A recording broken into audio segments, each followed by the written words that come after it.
All right, welcome to another episode of We Are We Got. We got my boy here, DJ H2O. We got TJ behind the scenes. We got Mr. Crispy Brown. Crispy Brown. That's how we do it. Right. First of all, to start off this episode, I just wanted to give my condolences to a family that lost 3 children due to a drunk or inebriated driver this morning at about 12:30, just after midnight. Another sad situation where someone chose to get behind the wheel and that person ended up killing pretty much an entire family. I believe right now, but don't quote me, I believe right now the mother is probably fighting for their life, I believe. But regardless, there are 3 dead children due to someone's selfishness, poor decision. And this individual is 19 years old. And he's now going to face the rest of his life, facing the consequences of impacting a family in such a high degree. So my condolences to the family. May those 3 children's souls rest in peace.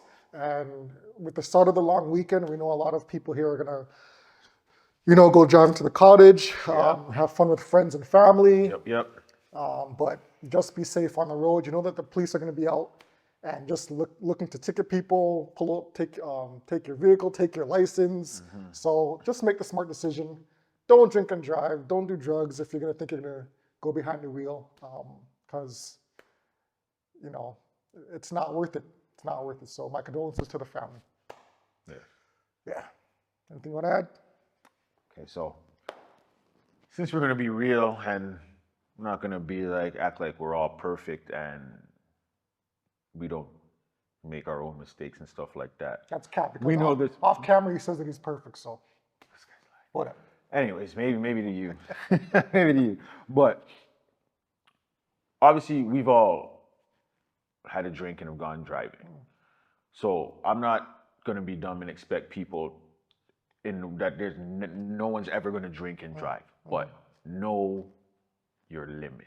Know your limit. And if you see someone that doesn't think they know their limit, you need to just take their keys or whatever it is. You got to stop them from getting behind there if you can. Don't let them out of your sight, because they might sneak off and then boom, they're gone. I'm not putting that responsibility on someone else, but again, if you know someone and you see someone and you know that they are, try and offer them that. Yeah. You know what I mean? So obviously don't try not to have nothing in the system when you're driving, but obviously there's people who do. Know your limits. Sure. And I mean, again, I hate to, we're going to continue the conversation, but with so much things right now available to you, like we have Uber. Yeah. You know what I mean? There's no excuses. Yeah. There's no excuses. You can get a taxi. You know what? I work for the transit system. You can take a bus. Like there's so many options that you can utilize just to get back and forth safely to wherever you want to go. You know what I mean? If you have a cell phone, there's a payphone around the corner, just pick up the phone and call, listen, I need a ride, pick me up here. I said payphone. I don't think anyone knows what a payphone is nowadays. They still exist, man. They still exist. Yeah, maybe in like the museum it might exist. I don't know if those ones work, but I do hear what you're saying, that you have options. And you know what I do think though? Because even though you don't have the options, at the end of the day, it's all dollars. Now, obviously, if it's just like a family event or something, they're not going to be out there. But definitely for parties, if there's parties that are known, that are advertised, and it's known out there, maybe some of these places should have drivers there that, okay, you know that like someone sees they're completely drunk, just get them home. Yeah. Don't worry about money. Don't worry about getting paid. Like someone can get dealt with. Maybe they got to figure that out before putting that out there. But there should be something implemented where, okay, there's an event, especially if it's an advertised event, and you know there's going to be drinking. There should be somewhere for those immediate ones. Not just anyone that's like, oh, I had a drink, I think I'm drunk, I want to get home for free. I'm not saying that, but someone you can see that they can't, or at least know enough that they're staggering and they drove there. They should just, you know what, put them in a cab for free or whatever it is, get them home. Then they can deal with whatever the next day, or leave them with a number they can call when they sober up and realize, well, what the hell happened? Yeah. Call this number, you can come get your vehicle or whatever it is. But I'm not too sure, just to pivot for a little bit, I'm not too sure if you had mentioned this before in a prior episode. I think we did, but I'm not 100% sure. Yeah. What do you think should be the legal consequences for this 19-year-old if he's presumed, if he's charged and he's found guilty of this Now, incident? What do you think should happen to him legally? off the bat, that's 3 children that you took. Like, yeah, you should be locked up. Like, that's 3 lives you took that didn't even get to live. Now he's 19. Right. How long should he be locked up for? Your opinion? That off the rip, just heard the story, whatever. Life. Because that's three lives you took that haven't lived. I'm not saying someone who's lived a life it's not as significant. I'm just saying though, they didn't get to experience anything. That's right. I don't know how old the children were, but regardless, they're children. Yeah. They don't even know anything about life really. So off that. Now obviously you got to get into details on what. It shouldn't, drinking and driving, no, okay? Is this his first offense? Is this something he's done before? So you think that should be taken into consideration? Yeah, you got to take some of that stuff in. Like maybe, yeah, I think you got to take into consideration what he's been up to his 19 years or his whatever, or since he's been driving or whatever it is, what he's done with his life, where he's going. Like maybe, and you gotta include the family, the victim's family too, to see how they would feel. Like this guy maybe really, this is the first time he ever drank and went out, left. Like that's what I'm saying. If he was around people, they should have, if they seen he wasn't able to drive, like they shouldn't have let him go, whatever. But we don't know those details. But he got behind the wheel, he did something. If he's truly remorseful, like he's got to get years. He's got to be behind your years. Now, absolutely, you can put him in jail for a few years, and then after that, maybe put him in some rehabilitation, and maybe he can contribute to society later on in life. But if you were reckless with it in any way, I think you got to be 3 lives. That's 3 lives you took, and you destroyed those parents. Yep. You took 3 kids from these parents. You don't know if these parents struggled to get these kids, if they had issues having children. Like, and again, don't take what we're saying verbatim. This is just breaking news, so we can't confirm that like these are 100% the facts. We just do know that at least 3 kids have passed away. Yeah. I'm not too sure if there's more fatalities, and we do know that obviously the perpetrator, the 19-year-old, is still alive, which is weird because in the majority of these cases, when it's the drunk driver, majority of times they survive. Yeah, that's the crazy part. People that got hit, and that's the part. They're the ones that die. So I'm not saying it'd be right to drink and drive, but if it did turn out that way, like the ones who really were reckless and drove, and now you crashed into someone or a few people or whatever. Yeah, it's always, but they say it's because of the alcohol, that adrenaline and stuff. I don't know. It's what they're able to make it through and stuff like that, which that's crazy. So basically, you need to be drunk if you're gonna get hit by a drunk driver to maybe survive as well. I'm gonna somewhat disagree with you as far as the life sentence. Okay. I do think that there should be a significant prison time, but I also think because of the individual's age, him being 19. It's hard for me to say it, but there should be a time period for him to rehabilitate and for him to contribute to society. But not only that, but also pay some type of restitution to the family. Well, you know what I mean? So if he serves his time, gets out, gets a job, hopefully, a lot of his paycheck should go towards the remaining family members. Now, does that take away or alleviate the problem as a whole? No. But at least it's a punishment that will stay with him longer than the jail time. Right? Yeah. And hopefully all these things coupled together will act as a deterrent for other people not to get behind the wheel. And it's such a sad situation because we hear about these things year after year after year, and it's never going to stop. It's never going to stop. It doesn't matter what jail time you give these individuals. It doesn't matter the fine that they get. It's like it's. I want to say it's almost like a pandemic. I don't know if you call it a pandemic or an epidemic, but we have something in our society where people are still drinking and driving and killing innocent souls. And it's almost like it's a disease. Like it's not stopping. There's a lot of things that we do that we act up and be like, oh, we got to stop it, like school shootings. Yeah. You know what I mean? There's a lot of things that go on and stuff that we get all hyped behind and we got to stop it. But after time, people just, something else happens and they move along and they move on. And it's like, oh, we can only take care of one thing at a time, and which is crazy. It's just crazy. But again, yeah. just to stop it from being a continuance, and it's just, it happens and it goes away. It happens. Yeah. This is where you need strict laws. Yes. And stronger sentences to keep this from happening again. Yeah. And like you said, I do believe that a life sentence is too strong, but whatever the decision is, it has to be stronger than what's in place right now. And 20, 30 years is not life, but it's a significant time. But that's why I said off the hop, just hearing it, like, because you hear about drunk driving, so that's a selfish thing. You took 3 lives. Like, they're not coming back. There's no chance. There's nothing for them to do. Their families cannot be like, okay, after 20 years, they're going to come back and we're going to take care of them. That's what I'm saying. Life, that's 3, not 1. Not like, okay, this person was 80 years old, and I'm not saying that's right, but they did live a life. You know what I mean? So maybe you don't have to give the 19-year-old a life on that, but these are 3 children younger than you. And that's why I said after, okay, you got to see this person. If they're a person that's a good person, whatever, maybe they can, okay, they serve some time, but when they come back out, hopefully they do something to contribute to society. Like, the only way you can stay out now is you got to be doing some contribute to society. You got to work with drunk drivers or whatever it is, like do some type of program, be a part of a program to help stop that, go out there and talk about stuff like that. Like, you got to dedicate your life to that. I don't know, I can't say, because that's my children. I'm sorry, I don't even want you coming out of prison.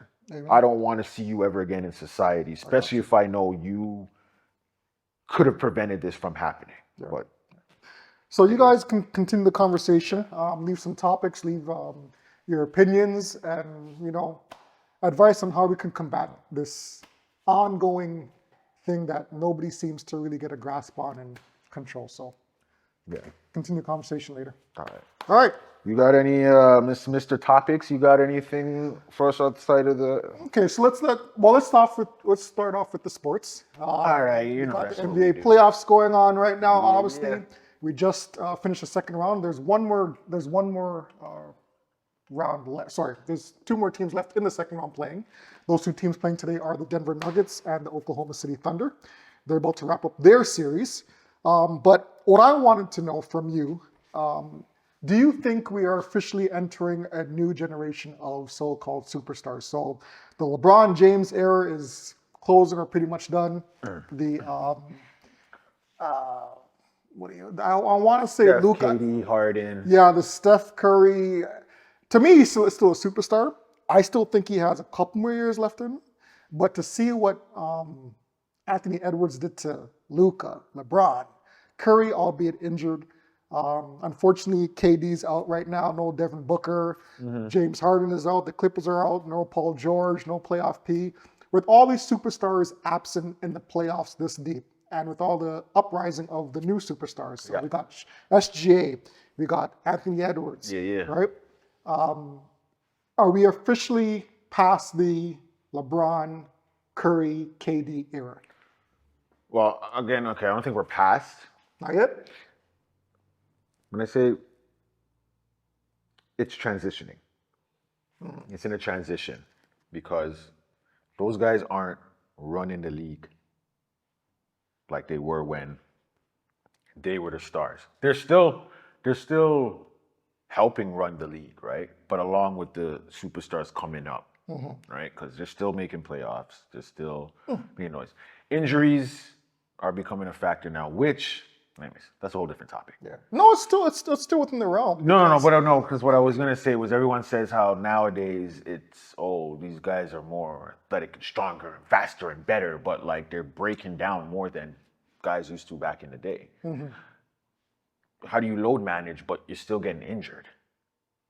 And some of these injuries probably aren't even serious injuries where, okay, I get it. Some of them you want to rest because you don't want it to get worse or whatever. But come on, if you're supposed to have the top doctors, the best medicine, and all that stuff, you should be able to play through these injuries. Yeah. You should be able to play through all of those things. But anyways, that's what I'm saying. That's a whole different thing from what you were saying.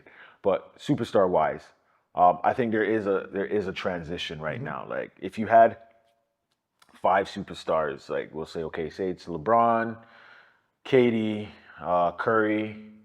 Who else can we say that's from there? We can even say Harden because he was running with OKC at that time when they were PG, playing. Paul George. Paul George. Throw him in there, yeah. Right? Kawhi. Yep. So 5 or 6. Yep. They're still in there, but they're not dominating. That's right. No one's scared. No one's worried about them as much, right? If you see them get hot, then you're like, okay, yeah, you know what? We got to watch these guys. But you're not worried about them for the whole series. You might be, okay, this game they're hot, shoot. You got to worry about them for the game. We might lose this game or whatever. But I think those guys like Anthony Edwards, he's pushing his way in there. You can even say like, even though he got injured, Tatum, Brown, those guys are in there. Yeah.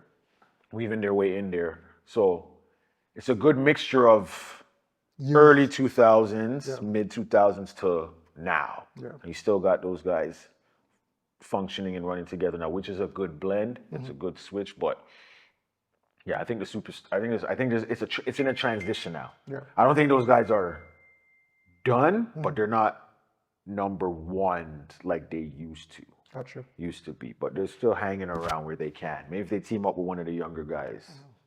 I'm gonna throw a crazy comparison. Yeah. Now you may not agree, and you may call it blasphemous, but let me explain for a second. Do you compare it to, you see when Jordan came in the league? And you see how, he made Magic pay attention. He made Isaiah Thomas pay attention. He made Larry Bird pay attention.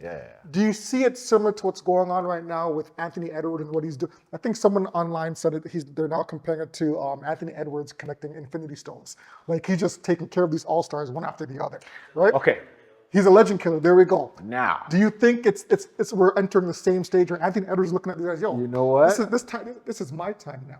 All you old folks need to step aside. It's my league. You think it's the same? You know what? I was gonna say off the bat, no, it's not. But you know what? Yeah. Not saying he is a copy of Jordan. I'm not. I know that's what you guys aren't saying. I know that's what you're trying to compare. The path, yes. And you know what? Then you're gonna have to knock Anthony Edwards because how these guys, these LeBron fans, knock Jordan for saying, oh, he beat an old Magic, he beat an old Bird, he beat an old. They can say that about Anthony Edwards right now. He's beating an old LeBron. He's beating an injured up Steph. He's beating I guess, okay, Luka's still young, so I can't put him in there. But okay, KD's not even making it, whatever. So, yeah, he's running, but who is he beating? Right? He's beating the old guys. He is winning against young guys too, but that's what they were saying about Jordan. Yeah. That's what they say about Jordan now, about him then. Yeah. So maybe in the future they might say that about Anthony Edwards that, oh, okay, well, who did he beat when he started coming up? He beat a worn out or an old LeBron, a worn out. Yeah, but Curry, come on. I'm gonna so yeah, they're in the same path along in that length. Yeah. In that aspect. Yeah. I'm gonna play the devil's advocate though, because even though you may say he's playing an old LeBron, I'm not a LeBron fan. No. But let's not be naive and think that LeBron's not still putting up numbers. Right? Listen, so he's still beating a legit. Bird was still putting up numbers. Yeah. Magic was still putting up. I'm not knocking. I'm saying it has to be yes, it would be the same thing because you have to see the same argument. It looks the exact same thing. Yeah. If you go into the future now that, okay, someone else, now a future person that's going to be the LeBron and be like, take over Anthony Edwards. Those fans are going to be like, well, Anthony Edwards, who did he beat? Well, LeBron when he was 40. Now all of a sudden he's going to be old because for their argument to big up their player over Anthony Edwards, right? Just like people say, oh, who did he beat? Who did Jordan beat? An old Bird, but Bird was still putting up numbers. Magic was putting up numbers. Fox. And they're the same age. They're not that old. Yeah. They just came in the league a little bit before Jordan. So what you're saying essentially is if you're giving Edwards his flowers for what he's doing right now, you have to go back and give Jordan his flowers to what he did in the past. You can't it's differentiate. Basically almost the same thing. Gotcha. Like there are young guys now, and there were young guys back then too in the 80s, but you're not hearing them because Jordan was dominating everyone. Right? Right now, I hear Anthony Edwards. I don't know who else are these young guys that are thinking, okay, Tatum, he's still considered young. Brown, he's still considered young. Again, I'm not going to say I don't watch the league as much, so yes, these are just my opinions. I don't know all the things. I'm pretty sure No, there you're on are point. young guys, so I don't want people coming at me being like, oh, choose this guy in the league. I'm pretty sure there is. But like I'm saying, I'm not remembering them. There's, again, Chris, right? There are young guys that are still in the league too, right? So, I will say this though, seeing how far Anthony Edwards has already come in this year's playoffs, whoever wins today's series between the Oklahoma City Thunder and the Denver Nuggets, that's what game is that? this is Game 7 Game today. 7? Okay. Yeah. So if he ends up facing the Denver Nuggets and he beats, Denver Nuggets won the championship a couple years ago. If he takes out Joker, and Jamal Murray and those boys, we got to start thinking of him already as one of the greatest. One of. We got to start thinking, because listen, he's young. I understand that.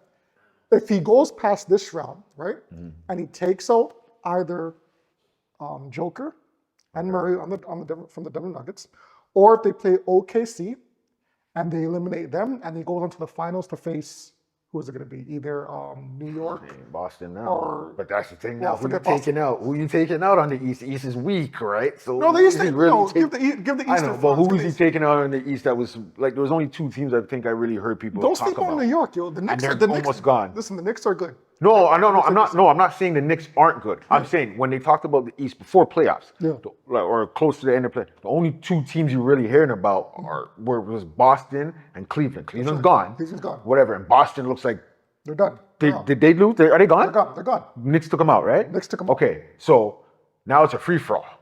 So yeah, Anthony Edwards should be able to take the title. If he does, I'm not going to say he's one of the greats. Okay, that may be that path. He's on the trajectory. You're right. Yes, but considering the only run that I can kind of compare this to, as far as the playoffs are concerned, do you remember what Dirk did a few years ago when he won that Finals MVP? He ran through LeBron and those Heat teams. Yeah. He was on a stretch of greatness. Yeah, and that really solidified him as one of the GOATs. Yeah. Not the GOAT, but that player. Yeah. If you guys go back and remember that, and he got that one title. And he got that one title. So that's what but helped even if that he only got that one title, he's still considered one of the greats. Because he had the numbers too. That's right. Okay. Anthony Edwards has the numbers right now. No, I know. So Right. Comparing now the Dirk situation to the Anthony Edwards run right now, if Anthony Edwards gets past whoever he faces right now in the Western Conference Finals, he gets into the finals and he beats either New York or Indiana and he wins a title, he's up there considering who he's taken out already in these playoffs. Okay, I'll say this is why I say that puts him on the path. Yeah. Now again, he's still young, right? So if Which is scary. If he gets the title, Yeah. that's good. So now he's just got to kind of work on numbers. Obviously, you can go for more titles. I'm not saying he's not going to, but now the numbers obviously are going to come up because you just got to keep playing his way. He doesn't have to change his game. He's going to get his numbers, right? So that will help him. That'll put him in that path. But he's got to do, after this year, even if he wins the title, he cannot fall off. Next year, you can't struggle to make the playoffs, or you can't barely make the playoffs, fight your way in and get eliminated. That's right. And you got to go through strong. Maybe make the finals again, and maybe if you lose, whatever. Okay. You got to go strong. From now, it's got to be some type of consistency. You can't fall off, come back, fall off. Because like I said last time, with Jordan, not comparing, but I'm saying his path, yes, he got his beats his first 6 years, 7 years. He was learning. Those were his learning stages to get to that finals. And when he got there, never fell off. He took himself off at the top. And when he came back, went back. So I'm not saying, okay, Anthony has to do 3-peat, whatever. If he does that, yeah, fuck, you can put him up there. But even if he doesn't do that, even if he's competing, even if he gets 3 titles within his career and keeps his numbers, but his teams are always strong. He's not GOAT. He's not the GOAT, no. But he's in there. Yeah. You can put him in an argument. You can say, hey, he is one of the greatest. You can say he's a top 50. You can take off maybe one of the older guys if you want and put him, or make a new top 50 from whatever year you stopped for that 50, the first 50, from there till whenever the next 50 years, he'll be in there. He could be even one of he could be the Jordan for that 50 years. Yeah. if he wants to be. It's funny that you just said that last line, if he wants to be. What's so intriguing about Anthony Edwards is he's come out and said that he doesn't want to be the face of the league, which is, you appreciate his honesty, but you almost are left disappointed because he has so much talent. He has so much charisma. Yeah. He has so much, he has that it factor. Like he doesn't have that, but the one thing that he's lacking is that universal commercial factor that LeBron has, that Curry has, that likability, right? He still has that. Oh, he has the likability. I think he has the likability. Yeah. He has. You can see he's a fun guy. He jokes around, goof. I think he talks a little too cocky for something he hasn't done really anything yet. At the end of it, but if he's looking to back that up, and that's why he's talking, back it up. But I think him saying now he doesn't want to be the face of the league. I think he's trying to set himself to where if he does fail, he can be like, well, I'm not the face of the league. You can't be looking at me like, oh, I hurt the league. And if he becomes it, then he becomes it. But he's saying, listen, I didn't want to be the face of the league. You can't be putting things on me. So I think that's why he said that. That's a good, But deep down, he wants to be the face of the league. He just doesn't want to say it. So now he's going to be held to certain things. He does something wrong. He'll be like, you're the face of the league. You can't be doing that. I'm the face of the league, dog. I told you I don't want to be. And if you watch his interviews, like his post-game interviews, they're kind of, it's not really polished, like how articulate and how mature a LeBron James would be after a post-game or Steph Curry would be after a post-game. He still talks like he's talking to one of his friends, like, you know what I mean? And playing some high school group ball, setting, right? if he's playing high school ball. It's not polished in that sense, right? So I will agree with him in that sense. He's not really the face of the league yet. Yeah. But if he has like a team behind him that says, okay, unfortunately, you're gonna have to watch how you say things. You're gonna have to articulate it this way. You're gonna have to talk this way. If he's accepting to that, I can see him as a face of the league. But that's something that he would have to change on his behalf, and that's something that he would want. But he can make that the new face of the league, where not necessarily because no one wants the polished, typical media answer. They're sick of that, especially even in hockey. I hear when I listen to morning radio, I listen to sports station, right? And they say they're sick of hearing these interviews where they give these cookie cut answers where it's the same thing over and over. Oh, we just gotta go out there, we gotta grind, try our hardest, and just put our all effort into it. Nah, just be truthful, but you don't have to be rude about it, right? That's where the media training comes in. Answer properly, you know what I mean? Don't say, the shit out there I don't like. But, it could be like, there's a lot of stuff out there that's just nonsense. And it needs to be changed in a certain way. But don't come out there and be like, we don't like it, but, we're going to do what we can and give our 100%. No one wants that. But that's what I'm saying. He could be a fit. Because look at Iverson, right? How he changed with the gear, right? Everyone was all suit. He said, no, I don't care. I'm coming in this. And other players were like, because everyone wants to be that way. One person needs to step up and just not care. And it has to be a star. It can't be a bench guy coming in not wearing what cares, because he'll just get traded. No one wants him, send him out the league. But who was going to get rid of Iverson? Who was going to say anything to Iverson then really? Like, they'll talk to him, but who's going to say, Iverson, you got to leave the NBA? Again, they're not going to say it. It's funny. That's hard to do, because when you have somebody that backs it up with, we say it over and over and over again. Basketball, the NBA is just a business, right? So no matter how this individual is, you may not like their personality trait, but if they're bringing in revenue, if they're generating sales, if they're generating jersey sales, if they're increasing ticket prices for the benefit of the team or the city, you can't really tell that person, well, you have to now act this way. Well, the person can say, well, no, without me, you guys ain't flourishing, so I'll act the way I want to act. I wasn't acting that way up to this point. There you go. And you want me. And I think to your point with your Iverson comparison, I think Iverson knew that. He's like, listen, you're not going to tell me how to dress. You don't tell me to dress. I sit out. I don't play. You're not getting rid of me. You're not getting rid of me. So I do what I want. And that's probably face of the league. There you go. I'm your face of the league, whether you want me to. And the fans kind of made him a face, helped make him be a face of the league. And that's what Anthony Edwards could do. He just can't be talking the nonsense of these older guys, and don't fall into that. Let the fans talk about the old generation, the new generation, and da-da-da-da-da. Players should not be really jumping into that and saying what they need to say, because you do still have older generations that you want to support you That's right. as a fan. You don't want to turn them away, regardless of they might, they're older, they're gonna turn away from ball eventually and all. No. They'll always be a part of basketball. And it doesn't hurt you to grab those people. Yeah. Grab your generation, the ones coming up underneath. But if you can grab the older guys and bring you in, that's when those debates now about who's great or who can we put in this and top, your name will always be in the top 10. Right. Because they'll know you. They'll be like, yeah, this guy, great player, great person, whatever, regardless of what we think. We always want to stick to stats, but we use personality as putting people in top 10 sometimes. You know what I mean? So he has the chance to be the face of the league the way he wants to be the face of the league. They just got to work together. Yeah. As with the NBA and him got to work together. You want to bring fans back? Mm-hmm. Edwards is a way to start. Yeah. Edwards is your way to start with other guys coming up with Alexander Shea. Mm-hmm. You got to get him involved with Anthony. Get them doing commercials together or something. You got to get that Jordan Bird, Jordan Magic. You got to get Edwards, Gilchrist, and Morant. Hopefully, if he cleans up just a little bit. That's another guy that can help you with this face. Those two going at it. Yeah.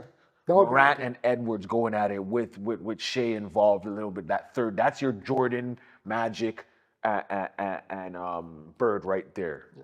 Right, we're without the white guy, right? But that's your three right there. Yeah. You can help run the league right now and get people back and get that face of the league that you move with the three. You don't need one. Mm-hmm.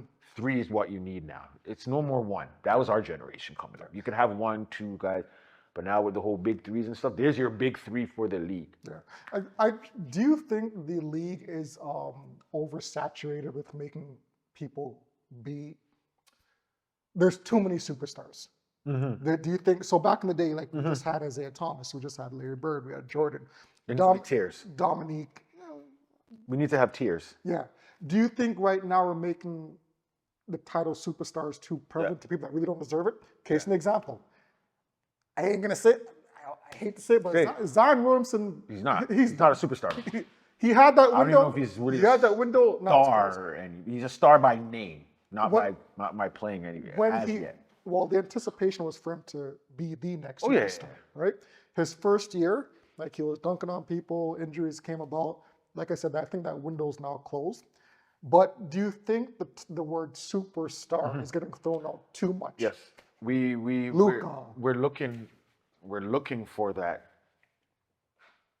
Jordan, that face, that and with the way society is now, everyone wants to be the one to find it. Oh, I found it. This is the next thing. I found it. Yes, I found it.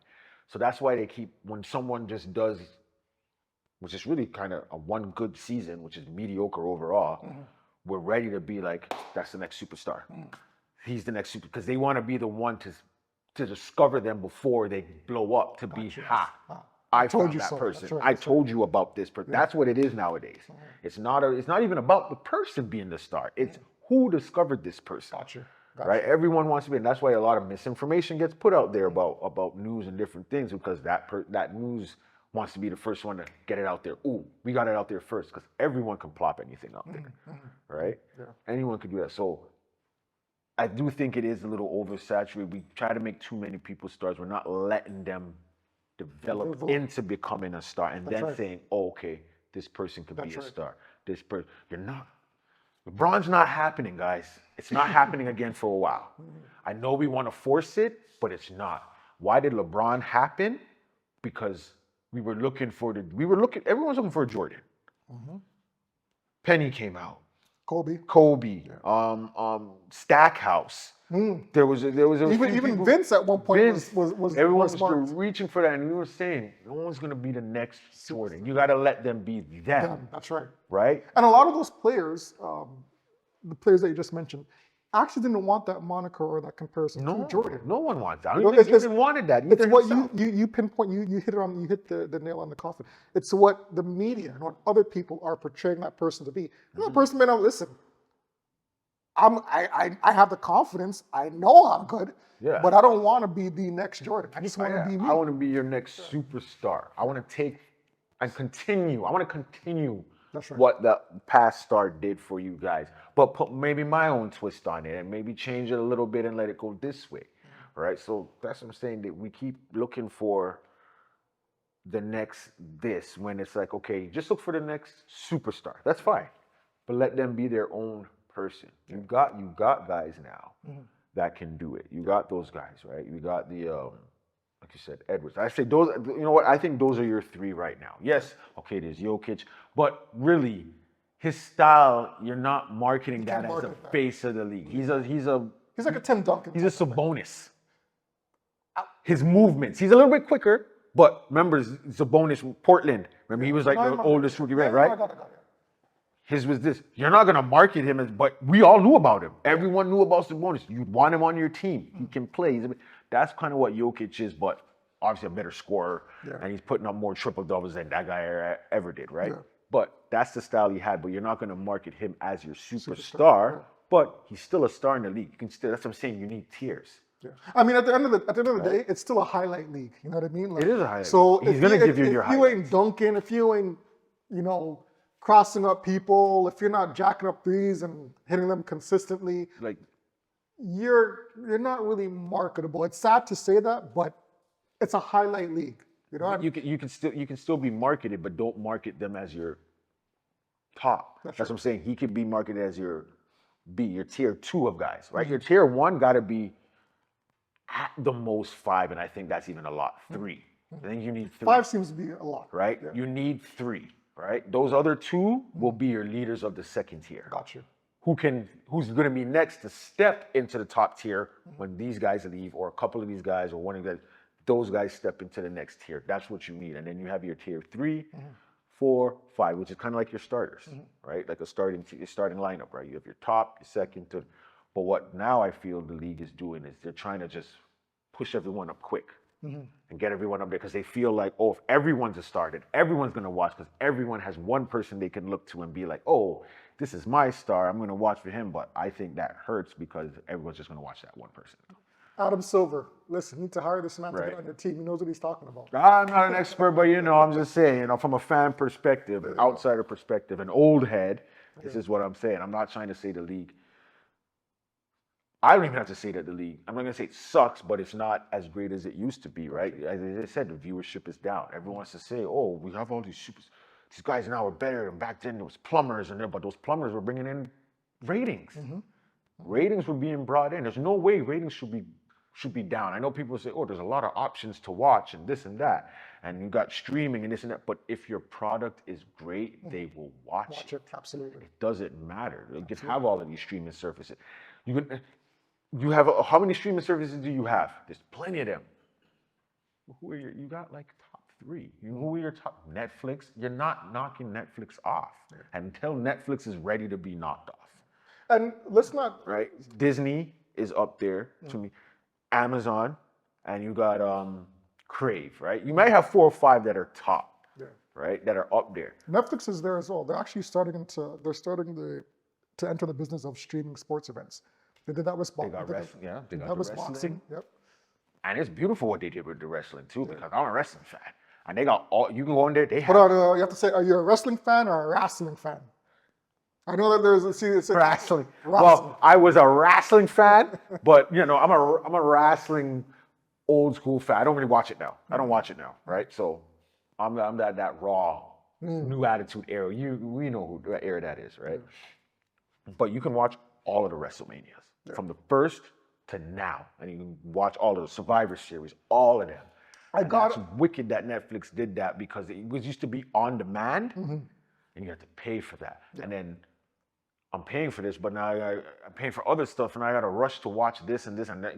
Wrestling matches, those events, those are like 3 hours. And there's 40 of them, 50. So there's a lot if you want to go through it, right? You know what I'm saying? But now I have that option to go through it. And you have that, so that's what I'm saying. Netflix, I don't think will fall off, like in that aspect. And that's what I'm saying. Going back to the league, what we were talking about, is that what they need. They need their top 3. Those guys, like I said, Edwards, Gilchrist, and if Morant, like right now, you're gonna have to get someone else Fixes to it probably up a step little in there. bit. But he needs to someone needs to straighten him out. It's maturity though, right? Like he's still unfortunately immature. I do honestly believe, give him a couple more years. Take shit away. Yeah, and take his dad. You gotta take stuff away from these guys. No disrespect, but take his dad out of the front row, man. Like he's becoming a distraction, Liability, maybe. a liability, and props to his dad for his support, but I don't think that's the way that he's. If you look at, for example, what's the ball? LeVar. LeVar. He took a. If you notice, he took a seat back after a while. Yeah. He's like, you know what? I was vocal, I was rambunctious, I was boisterous at the beginning. Now I'm gonna take a step back, let my boys do what they want to do. Realized he and knew you that. can see the boys actually flourished a little bit. They got more successful, right? Yeah. I think that's what Morant's dad has to do. T. Morant, I believe is his name. Take a step back, let your son develop, and be more of a silent Behind the scenes silent partner. You Yeah, know what I silent mean? father. You sitting front row with the alcohol drink and the glasses and the swearing and the cussing and all that ray stuff. Trying to get the attention. Trying to be get a the star attention. himself. You know what I mean? Your son doesn't need that. So that's my wisdom. Keeping with sports. Sorry, before we get on to the next topic. This is the best. This is the best part of the year for me when it comes to like hockey and basketball is the playoffs, right? Yeah. Two teams that are in the playoffs right now. In hockey, obviously we got our beloved Maple Leafs, and in basketball we got the NBA Knicks, right? So the New York Knicks. If the Leafs end up beating the Florida Panthers, right? They're progressing to the next round. Today's Game 7 as well between those two teams. Yeah. If the Leafs end up winning the Stanley Cup, and the Knicks end up winning the trophy, the NBA championship, those two cities are getting burnt down. I'm telling you right now. Listen. If Listen, I'm not a hockey fan. I'm not a hockey fan. I don't proclaim to be a hockey fan. I don't follow the Leafs year after year, simply because I want to save myself from the disappointment. I mean, you diehard Leaf fans, more respect to you, more power to you. I think the last time he won the chip was 67 or whatever. Like that, 63, 67, around that time. Yeah. If the Leafs beat the Panthers and they go into the Stanley Cup and they end up winning, I am sticking in my yard. I am locking my doors.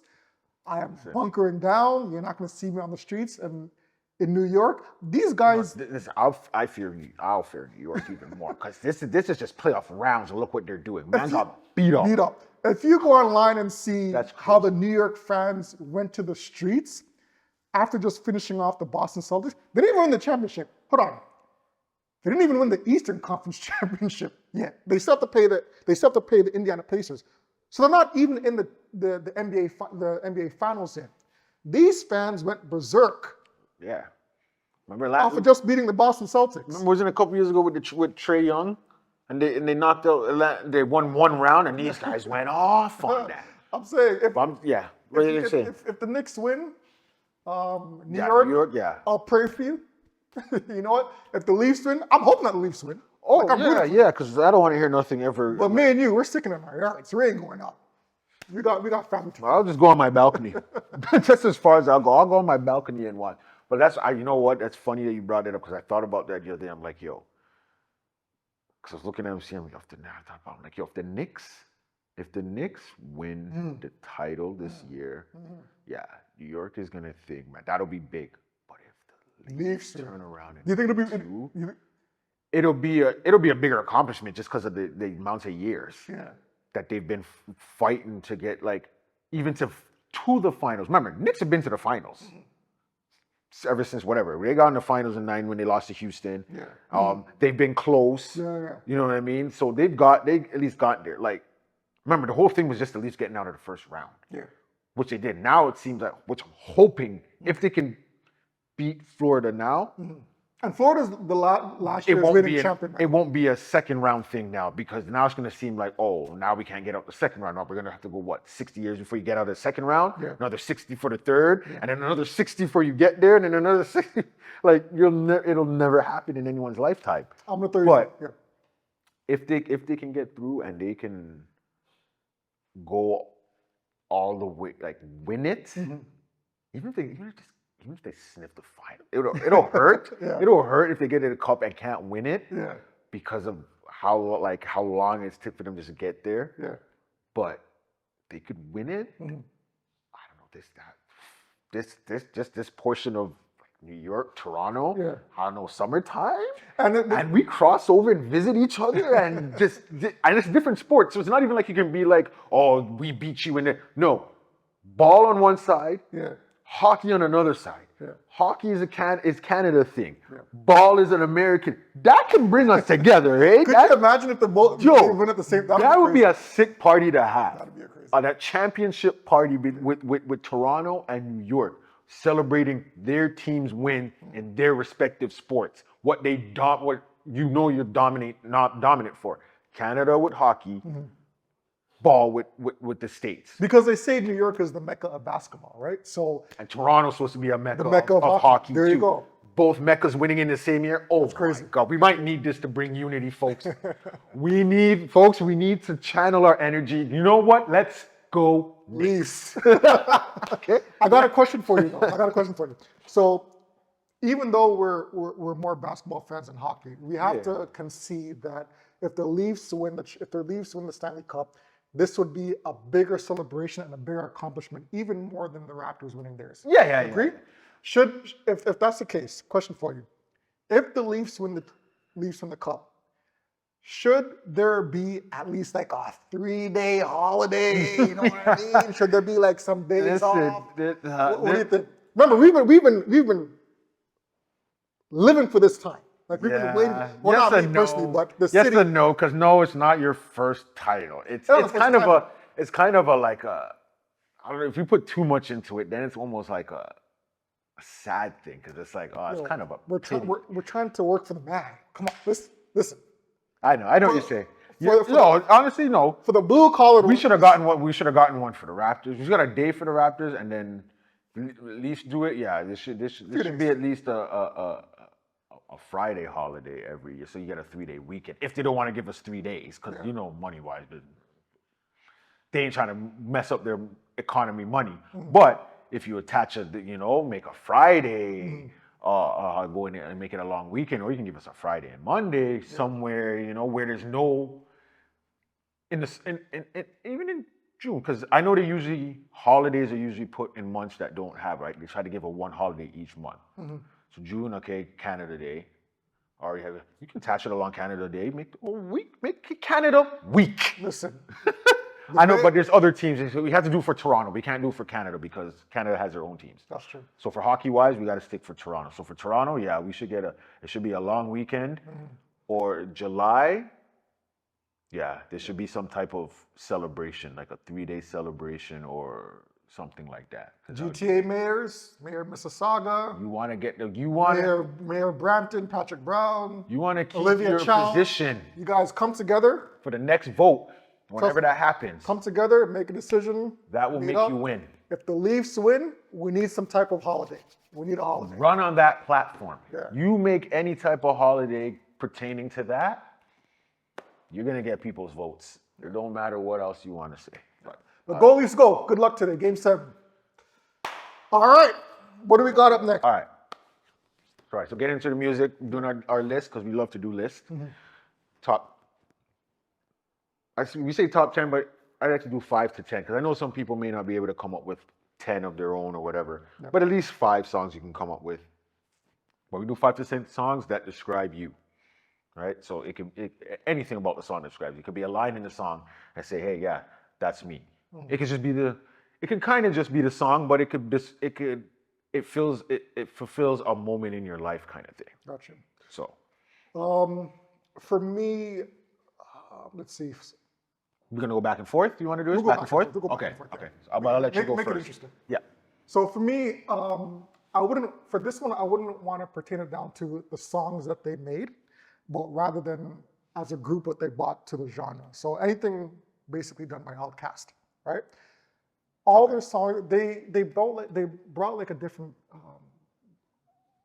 it's like a different fresh breath of air. You know what I mean? Like they didn't stick to the norm like this gangster rap, guns, girls, booty shaking. Yeah. They brought more of the artistic form of rap to the platform. Okay. Right? How they dressed, Yeah, how they rap, how they flowed, that sultry type of sound, that jazz mixed with rap type of sound. I liked how they brought forth a different type of hip hop and rap, but it still kept to the core culture. You know what I mean? So really, anything done by Outkast to me, Rosa Parks. All right. Okay. What would be one of your favorite songs from them then? And we can use that as a song. Because I'm like that too. There's certain artists where it's an artist. But you know what? I'll choose a song. You say, but if there was a song that you would say, you know what? I'd have to go with the Rosa Parks one. Rosa Parks? Yeah. That's your. It put me in a nice vibe, like when I'm cruising down the street. So that's your cruise tune. Okay, that's your cruise tune. It would be a cruise tune for you. Okay. That's for me. Okay. I got for one of mine. We're going in 1, 2, 3, whatever, but it doesn't necessarily mean it's in order. It doesn't have to be in order. It's just top. Obviously, you know I'm going MJ. I got to go Music and Me. Just the title alone, Music and Me. You know me. I love my music. You just listen to the song. Everything in the song. That's me. We've been together for such a long time. Now music, and me. Like that's a perfect representative of you. That's all I gotta say. We can go on to the next one. DJ H2O is actually music. There we go. The next one for me would have to be, and I'm gonna go soft a little bit here, but I like Will Smith's Summertime. Summertime is my favorite season. I love it more than fall, winter, obviously. I love the summer, I love the heat. So summertime. Drums, I love that song. please. I love the heat. So that's another song that did it for me. You know what? That's on my list. I had it. Summertime? It's not in the order. Well, it's 7, but it's not really 7. It's just on my list though. But it's on my list of because I came up with 8. You said you have 5. Yeah. So you had 5. I have 8. That was also on my list because just basically because of that. Like that's childhood. You know what I mean? That's our childhood. That's Will, Jazzy Jeff, Fresh Prince, like riding on your bike. That opened summertime. Summer. Got some girls on the side. I know there's a date. They say ice cream truck rolling by. June whatever is the official date. No. When you start bumping summertime, that's the official date of okay, summer has officially begun. We can kick off summer. And remember, we live in a country where summer literally is just like it's 2 only 2 months, months. if that. Once it hit like 10, 11 degrees. Oh, it's summertime. Summertime. Doesn't matter if it wasn't June or July. It doesn't matter. It could be February. If there's a hot day in February and it says it's in 15 this country, today, it's summertime. Summertime. All right. We got another one for you. Go ahead. Oh, my turn? You know what? I'll go. All right, go ahead. I got another MJ. Okay. I can't help it. Yeah. Because that's one. It is one of my favorites. One of my favorite songs. Probably that and Music and Me are my top 2 Michael Jackson songs. So I had to put that on there. And just that song alone, the vibe of it and everything, the samples, everything. It's just that's just me. That's my vibe. That's my vibe. That I can't help it. Okay. That's just. You can't really lose attention. Like no one can disagree. If it's Michael Jackson, like literally, all 10 songs would be Michael Jackson. You know that for me, but I can't do it. It's not. That's no fun. And let's be honest. A lot of us have a little bit of MJ in us. Like you know what I mean. It could be. Listen, there's one track that we can all pull from MJ. Like you know what, I'm gonna bump this during the summer. You know what I mean? That's who he was. Like he was a GOAT. Period. Next for me would be Nas, I Can. Okay. Love that track. It's very motivational. Yes, it is. For me, it gave me the sense that you can really accomplish anything. You can do anything you put your mind to. The chorus, I know I can. I know I can. Be what I want to be. Be what I want to be. You listen to that track over and over and over again, it'll motivate you to do something. Just even the beat alone. Everyone knows that. Everyone knows that. And you heard that. Like, what? Yep. So the track I Can by Nas is definitely a motivational song for me when I was growing up. I'm pretty sure for others out there too. Oh yeah. So that's 3, right? You have? I got All right, going to 4. Yep. I'll start this one because I have more than you. Okay, this is more of an updated song, but if I give you the title, maybe that might. It's a Glenn Lewis track. It's not. He's on the track. I can't remember. I apologize. I can't remember the group, like he's featured in the song. It's like a group that makes beats, and then I think they just have artists sing on the song. So he was working with them. I can't remember the name of the group. I apologize, but he's the artist singing on it, and the song's called 1995. That sounds Hello. familiar. He's talking about 1995, certain thing, what the feel of that, having the pager, you know what I mean? And one of the lines is when I call, if you answer the phone, that meant you were home. Because that's what you're calling, right? You're calling landline, so I know you're home. Yeah. You know what I mean? It's not where are you? What are you doing? Nah. You answered? I know, you're home. Cool. What are we doing? Talking about being nostalgic, like none of us really have adapted to this new age. Everything that we bring up, any topic that we bring up, it's always, let's revert back to how it was back in the day. Yeah, it was. It has to be. I'm sorry. We're a bunch of old school heads, yo. Sorry. It's too fast now. Nowadays, it's too fast. Good choice, though. Good choice. I like that. Yeah. I'll let you go for a fourth for you. All right, for me, my next one would have been the song called Renegade by Jay-Z and Eminem. I love that track. Funny, I did a mix with Renegade, that beat, and a Glenn Lewis, Don't You Forget It. I need to hear together. that. I need to hear That's why I that. played it for you. I need to hear that. Okay. That would sound wicked. But for me, it just encompasses going against the grain, like being your own person, being comfortable with who you are, and not really adapting to what society wants you to be. And I think that's what the track Renegade really encompassed. And the reason why I specifically like that track, because Jay-Z and Eminem, you could tell like they were battling, going against each other. You know what I mean? Even though they weren't, they were. Yeah. Even though they collaborated on the song, you can tell that it was a silent battle between the two. But even if you look at how their careers panned out, they're individuals. Eminem has his own lane. Jay-Z has his own lane. And I think that's what the song Renegade was about, creating your own lane and being comfortable in it. So that's something that I pulled from the song that I would like to encompass in my life growing up. So Renegade for me did it. What you got? Okay, this one we're gonna pull out. I'll go with the Brat. Funkdafied, her first track. Baptized in the Funk. Okay. Question for you. Gotta go for the first female artist, rap artist, go platinum. She's on My Boys. Oh, that's another song I had to put on here for you guys. Crisscross. I also got them on here. Those are my boys. I had to put Tonight's Tonight. But she was also on their second album. She raps on there too. So she's affiliated with My Boys and stuff. So, I gotta give the Brat props, man. I was about to say that, yeah. I was like, she was able to get the respect from both sides, from males, females, and she didn't have to, she was a tomboy, and you allowed it. Like, you didn't look at it as like, oh, she's gay, or is she this, or is she that? It's just, she could spit, she's nice. She wasn't ugly. She didn't, you know what I mean? Like, but then, the awards. Yeah. You remember that one? When she came out in that one piece white? Yeah. Question for you. And mans were like, the Brat? That's the Brat? Like, you can see, if you pay attention, you can see even when she was dressed in her baggy pants, the bandana, look at her and you're like, I got a lot of guys who are saying, come to the other team now. You're ready. Come to the other team. Question for you, though. Got a question for you. Do you think the Brat hasn't received the flowers that she's deserved? Publicly, no, I don't think she has. But in the industry, she doesn't get, like, she gets her name maybe thrown in there after. Maybe someone might come along and be like, yo, what about the Brat, or what about this? But yeah, when they talk about the female MCs, and you hear, like, and they deserve them, right? Like, obviously they deserve it. Kim, going back to Latifah. To me, Rod Digga's up there. Like, personally. But I even think Digga gets thrown in, would be in like a situation like this. Like, it would have to be someone like you that would come along. But most of the time, you don't hear her name. If someone would say, okay, name your top 5 female rappers, Lauryn Hill, she's not getting put in there, right? No, from you. But I mean, if you go to the general public, they're gonna hear Nicki Minaj, and why? Cardi B, and why? Little Kim, and why?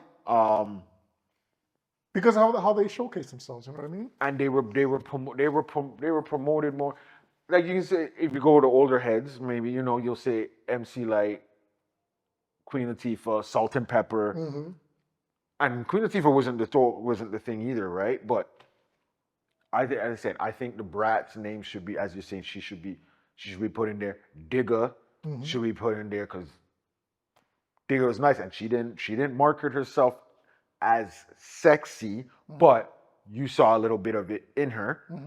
But that wasn't her main focus or anything. And the Brat, that was not her focus at all. That's how you knew when she was respected or spoken about, it was about bars. It wasn't just, if someone brought up the Brat's name, you knew it was because of bars, not because, you just like because of sex appeal and all that. Good point. Very good point. That came late. That came later. She already garnered respect from people when she came out in the awards looking like that, right? She's just trying to show, listen, see, I can do this too. If I want to. And I'll spit. And she still spit hard. She didn't come soft either. Yeah. So. Sorry to go off topic. No, that's fine. It's still on topic. It's still on music. Is it my pick or yours? I did. Remember, you have a lot, so. Yeah, like I said, crisscross. And like for you, when you said Outkast, you can go any song. Crisscross, you can go any song. Yeah. Obviously, jump, whatever. But my favorite one is Tonight's the Night because that's that jazzy, mellow. I'll bump that at any time. That's that Jeep, like you ride around. You know what I mean? I picture a Jeep riding around. You know, you just. Let me ask you a question. What? Why did Crisscross fall off? Because I don't know the ins and outs in it, but why do you think they didn't have a longer career? What happened?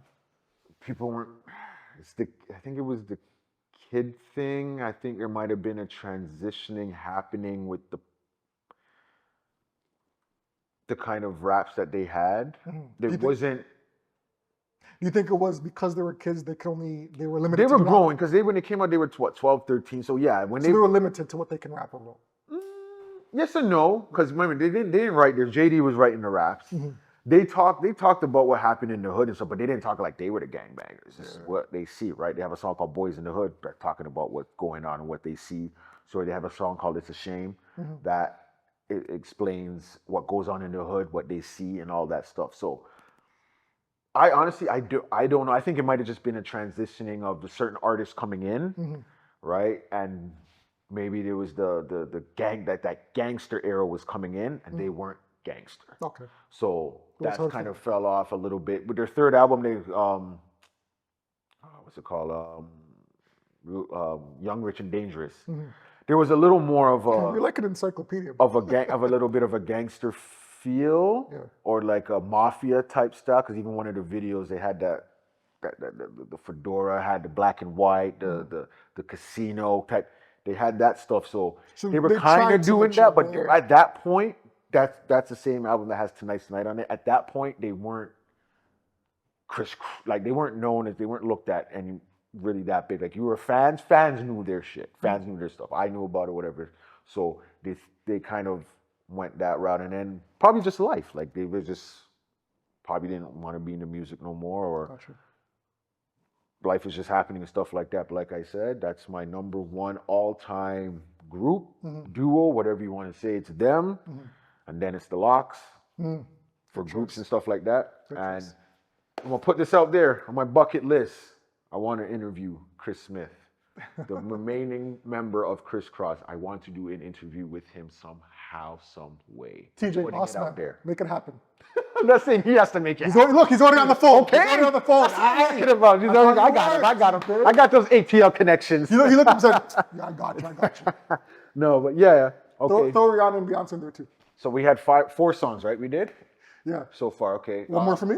You said you had 5, so yeah, that'd be one. This is my last one. Yes. Okay, no problem. Go ahead. What's your fifth? The one tune that I bumped back in the day that I really liked was The Watcher. It was on Dre's album. Yeah, I know. It had that 007 beat. Oh, yeah, dude. This is a 2 Watcher? There's 2 versions. Okay. Yeah. But which one you're talking about? Listen, for you guys that don't know that song, I remember you bumping that back then. Yeah, I remember you were on that track. That was your tune. The reason why I like it is because I'm more of an observer. Yeah. You know what I mean, like I do talk a lot when I want.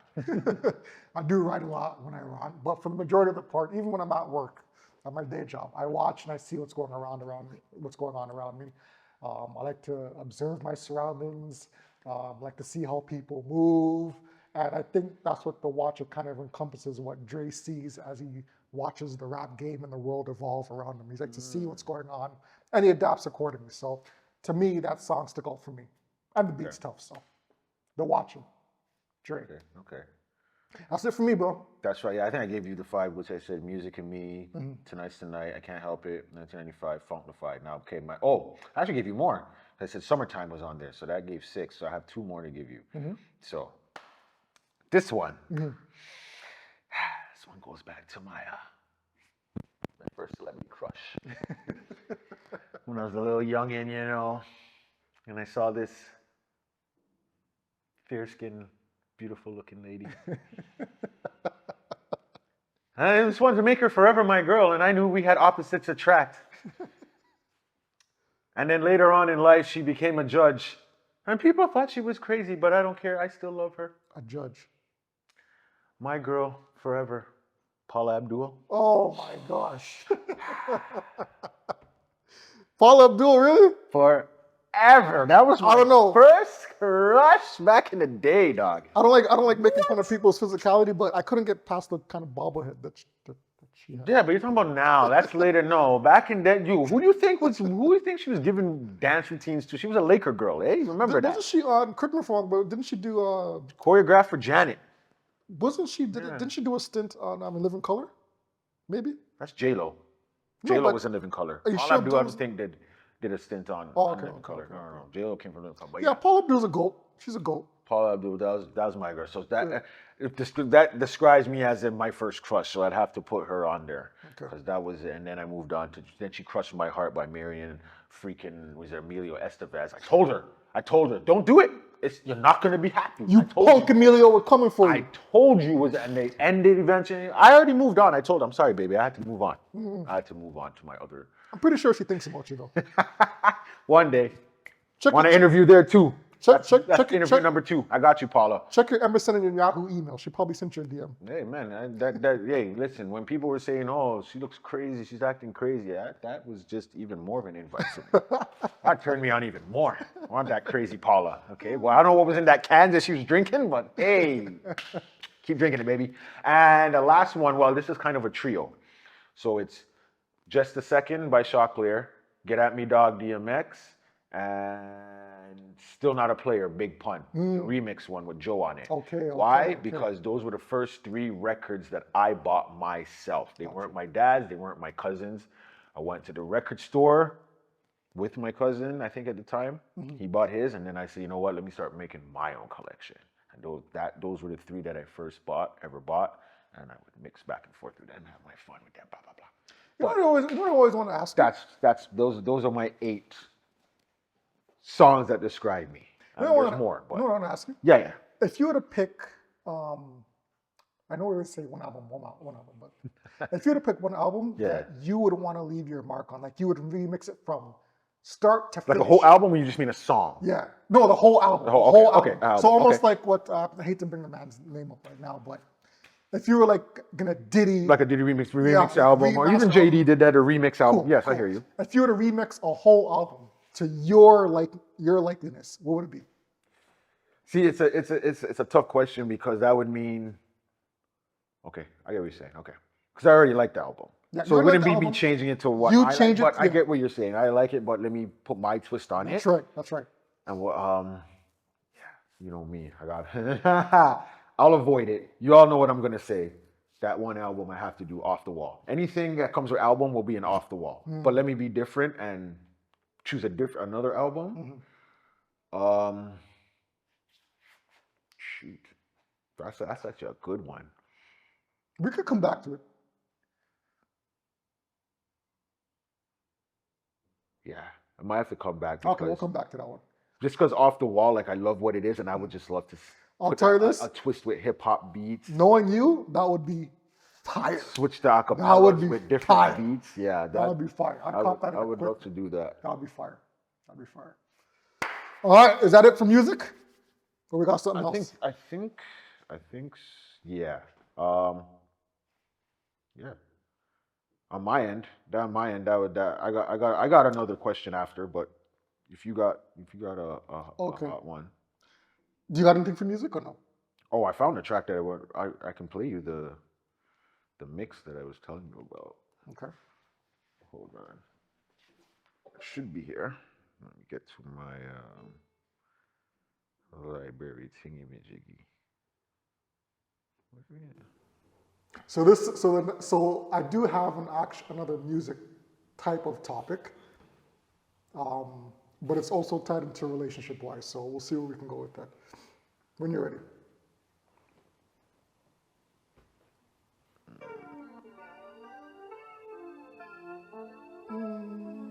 That sounds like The Watcher. That's Renegade. Oh, sorry, Renegade, sorry. Oh, that's fire. You did this?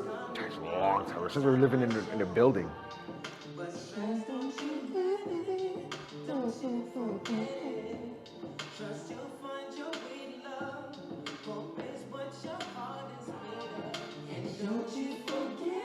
That sounds sweet. That's fire.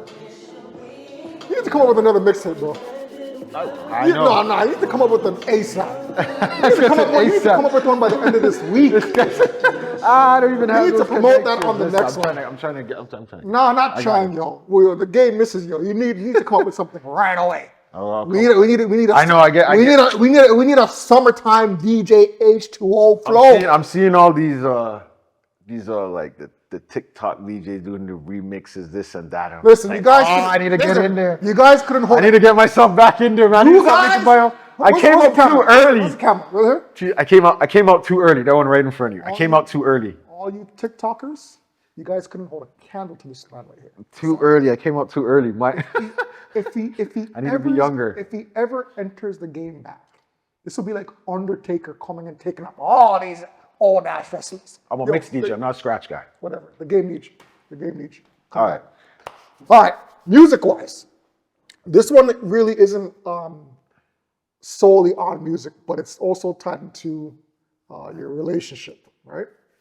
So I didn't give you a heads up yesterday because I wanted to catch you on the spot. Yeah, that's what I told you. Leave one available. All right. So, maybe I did. I think I did send this to you. There's another one that I want to catch on the spot. Okay. But this one, what 3 songs would you pick to put you and your lady in the mood? Well, I'm not really a music guy to put me in the mood for that. Mm-hmm. Not that you need music. I know what. I'd leave it up to her. Leave it up to her? For that one, for the mood, yeah, because she's more of her thing is all like slow jams. That's her main thing is slow jams. So that, yeah, I'd have to leave it up to her. I don't know, because I don't know. Like this, you can go anywhere. I'm gonna let you go. Do you got something already? You got one? Because I don't know. There's different songs you can go through depending on what's going on to lead into the mood, what we're doing beforehand, you know. But to put her in the mood. Actually, think about it. I just go R&B, yeah. R&B. It'd have to be R&B. Yeah. I don't know if I'd go. It could be rap. I don't know if I'd go slow jam, right? But as you talked about last episode, that would be the R&B rap. The You're All I Need type of song. I'd get that to get in the mood because it has me, it has you know what I mean? And then you still got the R&B flair, but you still got the, all right, girl, you still feel kind of hood. Yeah. But something like that, one of those type of songs, I'd probably do to put in the mood. Gotcha. To put her in the mood, I actually didn't come up with my answer. Let's do up the topic. My first one that would come off the top of my head. You know what track I like? The song by Chris Brown. I forgot the title of it, but it's a song that goes, Robotussin? What is it called? Robotussin. I think that's how it goes.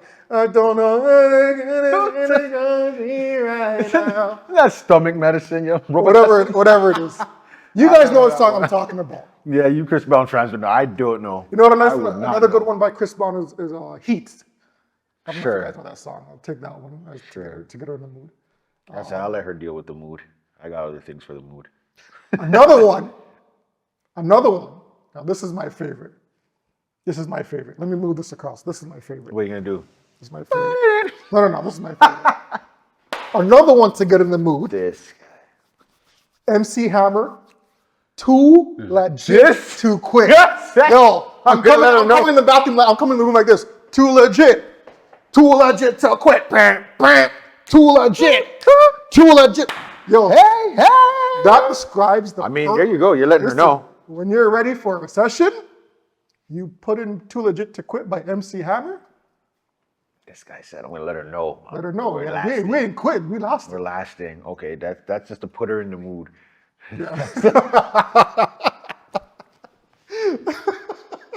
You don't think that would put them in the mood? Too legit Guy's to going to quit? go light the candles. I'm coming in. I'm coming in. Listen. Look at man's going to light the candles, have the incense going. I'm coming in with the pants. I'm coming with the chain. So like, hey, baby. You know what else I'm coming in with? Let's do this. You know what else I'm coming with? You know what else I'm coming in with? Yeah, I hear that. That would work still. The haircut. Oh, this guy's going to have The gum. slant. This Yeah. guy's going to have the Gumby. I don't know where I'm gonna get that from, but I'll find Oh, it. then you got to rock the Bobby Brown. You got to tell her, every little step I take. You know this. Or even Tenderoni. Ooh, there you go. Bobby Brown, Tenderoni. Got you. I could use that. Tenderoni. All right, we're good. All right, next one. Definitely get them in the mood. Hint of what you want. A hit of what you want. What do you mean? Sexualize again? Yeah. Oh, perfect song. Perfect song. What's the group? Silk? Freak me, baby. Oh, yeah.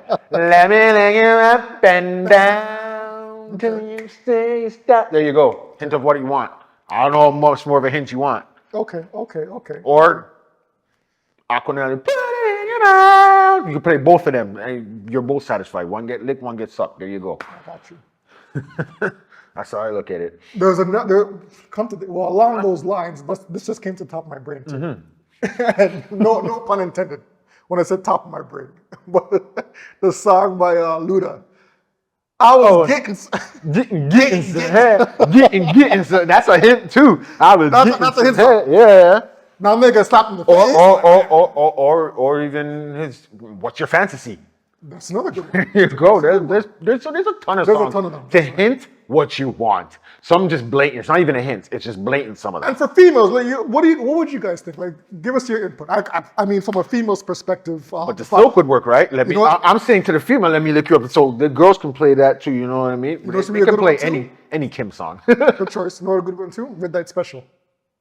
Red. TLC. TLC. Yep. That's Red for the Light ladies. Special. Yeah, that's a good one too. I There's get such a that. long library of songs that R&B has that could put them in the mood. That's enough. This is why country, for all you country lovers, what country songs put people in the mood? Oh, they I'm pretty sure. Well, we don't. That's the thing. I'm not into. So I'm not even gonna say there isn't. I'm pretty sure there's a good amount that can get them in the mood for that. Remember, that's a different style. It's a different lifestyle atmosphere, right? My bad. I just don't see. I'm pretty sure there is. That get them. You sit her on that nice pile of hay, and you got her ready. You know what I mean?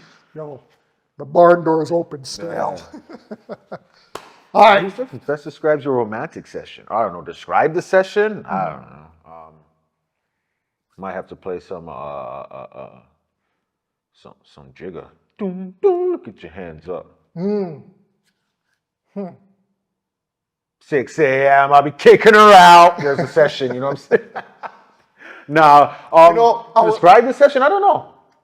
I don't know. You don't know? That's a describe the session. One came to my mind, but it depends how you may perceive it. Now, if you're an asshole, F you, right? I was gonna say Michael Jackson, I'm bad.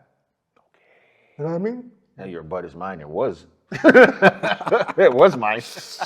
I'm bad. No, some people might say, kind of slacking it. No, I'm bad, like I'm wicked. Bad. I think that's my choice. You might play some NSYNC. Gone. It's gone. Now it's gone. It's gone? Now you need to be gone. That's a classic song, actually. All right. Oh, and it says here, okay, now go to your last one. What's your last one that you have for me? You sure you want me to spit this out now? Or you want to wait till the end, to the very end? I don't know what it's pertaining. Okay. It's up to you. It's up to you. I don't know what it's pertaining to. So does it blend with what we're doing now, or is it just something totally off that you want this for the last thing? You're scaring me, so. I'm scaring you? Scaring me. I'm just wondering what's this guy All right, pertaining so you got a scenario. Got a Hold on. scenario. Okay, Gotta put before we go to context. before we go to that, I have one more thing, which is Go way ahead. off top. It's Spit. a whole different thing. Yeah. I'm gonna go back to again, basically, kind of back in the day. Okay, so you know how shows now they're kind of redoing shows, or they either remake the show or like continue it or make a whole new version. Well, okay. Basically, the question is, to you, what is the greatest? Okay, what is the greatest TGIF series? For those who don't know what TGIF is, okay, TJ's laughing. If we don't know what that is, that was for the '90s growing up, the greatest time on TV in life for a kid on Friday nights. 8 to 10 o'clock was your TGF lineup, right? You had Family Matters, Full House, To me, you can't. Perfect Strangers. To me, you can't be Martin. Step by Step, that was not part of TGIF. No? No, Martin was on its own day. You will not put Martin on TGIF. That is not a family show. Okay? Martin was not a family show. Run the list one more time. So these were some of the shows, okay? Yeah. It was main ones, okay, it was Family Matters, Full House, Step by Step, Perfect Strangers. There was a couple that came in and out throughout the years. But I think those were kind of main. Did Boy Meets World do TGIF? Yeah. Boy Meets World, and yeah, I think those were the ways. So like Mason Main would kind of probably Family Matters, Full House, Boy Meets World, Step by Step, Perfect Stranger. For me, I was a Full House fan. Okay, Love so Full House. I'll just get to it. That was my main thing. I was gonna say, is Full House the greatest TGIF series? I think I'll say it is. It may not be someone's favorite, but I think it is because have you taken in the newer series, Fuller House? No. My daughter has. Pelia has. Listen, out of all the shows that people try to remake and redo or do a continuation, a spin-off, this is the best one because it is. You can have your kids watch it. You can watch it with her and still feel like you're watching Full House because it's the exact same thing just for this generation. Really? So it kind of like mixes the two generations together? Yeah. Makes sense? They do, but it's exactly what we had. The storyline, who's who, is what they have now. So it's like Danny, who Danny is now, is DJ. She's Danny. Oh, okay. She's well clean. She has 3 kids, 3 boys. Danny had 3 girls. The husband passed away. The mother passed away. So then they have now Stephanie, which is sister, came to live with her. Okay. Which is Uncle Jesse. She's Uncle Jesse because she's a star. She's a rock star. Yeah. She's a DJ. Yeah. She's DJs, which is funny because her DJ name is what? DJ something. I don't know. It's funny. It's like DJ. It was funny, whatever it was. But she's Uncle Jesse because she has no kids. Later on, that happened, but she has no kids. She's her own. She's a star, which is what Uncle Jesse was. And Kimmy, which is her best friend, is Joey. She's the goofy one. Oh, okay. So what they did is basically they took the old school characters and made them into different characters, but kept the same type of traits. Yeah, same storyline. Okay. The same day. People took over whoever is who, gotcha. right? I got you. But Kimmy has her own family and stuff like that. So she doesn't live in the house. But you gotta watch it and all that, right? But it's the same thing, and that's what I'm saying. Like I watched it, and I'm like, yo, I enjoyed it just as much as you enjoy Full House. You can watch them all through, and there's a connection because they do bring back Uncle Jesse, even Aunt Becky's in there before all the school stuff that happened. Before all that, she was in there and all that. Uncle Joey comes back. They even bring back some of the kids characters, like some of the ones that I don't know if you remember. There was a Asian guy that used to follow Stephanie. He was like her best friend for a little bit. He was in a couple episodes, whatever. They brought him back. Some of the people that DJ dated, and brought him. So they give you the nostalgia of bringing him back. And then Joey, not Uncle Joey, just called him Joey, whatever. He's back, and Bob Saget, rest in peace. Before he passed away, he was on there too. So they had them all in for the first episode. Yeah. the first season you'd see them, but then you'd see them less and less. Yeah. Right? But then every kind of now and then they'd pass come on back. the Yeah. torch, yeah. Right? Like they didn't dominate it even in the beginning. Like the first episode, they're just there just so everyone would be like, woo, you see them come out or whatever, stuff like that. You know, I'm kind of on the fence when it comes to bringing back old characters into newer versions of the same show, because I'm thinking, okay, are they going to be as funny? Are we going to laugh at Yeah. about the same jokes? You're kind of scared thinking that they're not going to live up to the same expectations or standards that they lived up to back then. So you don't want them to feel. For example, Yeah. just throwing one show out there. If they were to bring back Fresh Prince of Bel-Air, right? They did. Just but an again, example. Just an example. But like if they try to bring it like how it was before, not the Yeah. dark side thing they did. Okay. That's All right. You kind of like. Yeah. I'm anticipating it. I want it to happen. But say this newer generation doesn't appreciate their comedic artistic level Yeah. that they had back then. Like they don't see it the same way that I do. And that's the thing. You'd have to do that. You'd have to relate to now, Which but is kind hard. of give this. You can still have storylines the Mm-hmm. same. Like you still have the same kind of issues. It's Mm-hmm. just maybe dealt with differently, right? You still have you still have drugs. Mm-hmm. You still things about drugs. You're just not going to do it the same way you did it, like we did. You're not going to have there's a PSA and hey, don't do drugs. You're gonna have to come different. Yeah. You're gonna have to do a little different. You might have to do something with Instagram or whatever, social media. Like you just have to do it differently in a sense to bring it. But I get what you're saying with bringing back certain characters and being the same way. Yeah. You got to do it. You got to bring them back.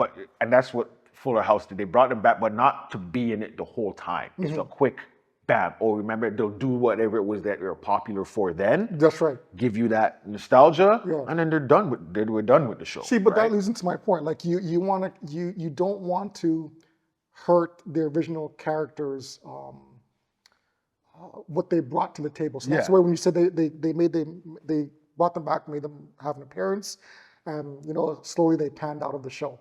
So it kept the integrity of who that character was. Because that's who they are. They didn't try and be like who they were then. Like even with Danny, like he wasn't like you still see a little bit of the, how he was a clean freak, whatever. Like you still see a little bit of that, but he wasn't exactly that. You can see he was a little more calmed down with it a little and stuff like that. Like it was passed on to the kids now. They took over. So they'd come back. It was more just to see them make little appearance or what. But even like people who weren't main characters that maybe showed up in a few episodes, but maybe the friends of the kids and you remember them. Yeah, they came back. There was one guy that Kimmy dated and he would be like, whatever. That was his line. He came back, said 1, 2 words, and then whatever. See, and then everyone cheered, everyone loved it. Yeah. That was it. They didn't bring him again for another episode, none of that. It was just that. And they stuck to that. Because it was a high school reunion Gotcha. for that episode. So that would be perfect to do that, right? You bring back them, they say they're 1, 2, a couple of people that DJ dated, and that was it. They didn't come up again in the show, they left it, and they stuck with the script, whatever. So I think it could work. Yeah. I think those stuff could work. You just have to keep it, as you said, don't try and make it like back then. You bring up elements from then to get the people who watched it then, so then they can even explain to the younger generation, oh, back then this person did it, and they'll be like, oh, okay. Yeah. And they may even go back and watch the stuff then, right? To go along and continue with answering your question, I would like to see Family Matters. There was talks of that. Yeah.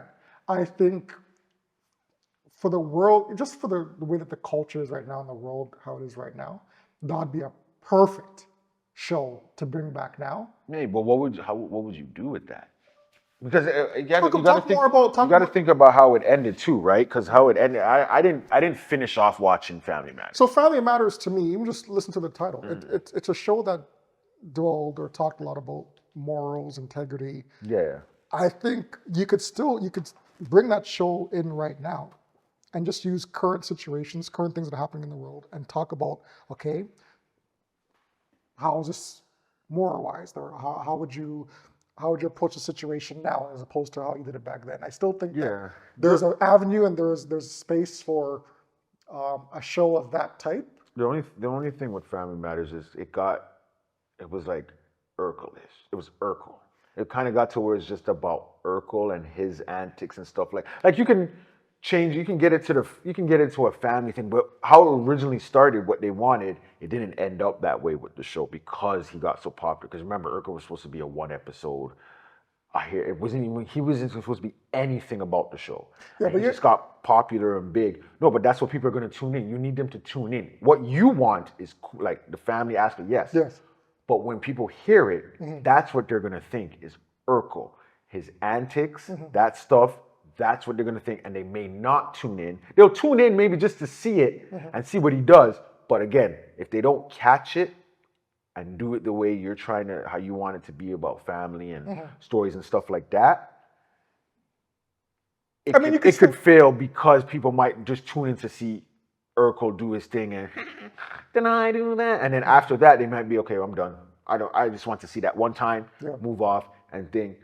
And that's why I think the reason why, go back to it, Full House worked was because, yes, and the twins weren't even in it. The twins aren't in Full House, Fuller House. Yeah. They have they're not a parent, they mention them. No offense, but they scare me. Right. They mention them, but there's nothing about them, and you don't miss them. You don't miss them watching Fuller House. Essentially, didn't they make this is what I'm saying, though. They did, but again, they had so many storylines that, remember, when she started, she was a baby, so you're not doing much with her. She can't speak, she couldn't talk. So you developed all your other characters. You developed Stephanie, DJ, Danny, Jesse, and all of them before Michelle became a star. So you attached yourself to them. So she just came into it and was like, oh, okay. Oh, I see. But you related and you got along with the other people because you knew their stories. With others, when you just make it, like if they started it and just made her the focus and she was able to speak and do everything, that's different. Everyone would just pay attention to her. So then why do you then? Because Urkel, you kind of contradict. Urkel could work. Urkel can work, right? But later on, but there's no other storylines for those other, like everything pertained to Urkel, right? Laura, Urkel, Eddie. Okay, Eddie had a little storyline, but what real basis did Eddie have? All you knew about Eddie was he dated girls. That's it. Okay, so what about? So there was no really thing. They got rid of the daughter. You didn't even know. She went upstairs, never came back, never spoke about another child. Okay, so what about the remake of the Fresh Prince? Because you could say the same argument for the Fresh Prince. They're really everything evolves around Will. But Hillary, Hillary had another side to her. You saw that. She got married. They did develop something. The only one really, Ashley, they kind of tried to do stuff with Ashley her. Was hard. Right? Yeah. They couldn't do nothing really with Nikki because he was still a kid. But you had Carlton and Will. So you had two guys you can run off with Carlton because he made himself an own character. Yeah. Some people like Carlton more than Will. If you look at Urkel, it was all Urkel. Gotcha. It was Urkel. A storyline was behind Urkel. Anything that happened, something stupid happened, it was Urkel. Yeah, you might have branched off a little bit and had something separate from him, but no one really paid attention to that, right? And they tried doing it.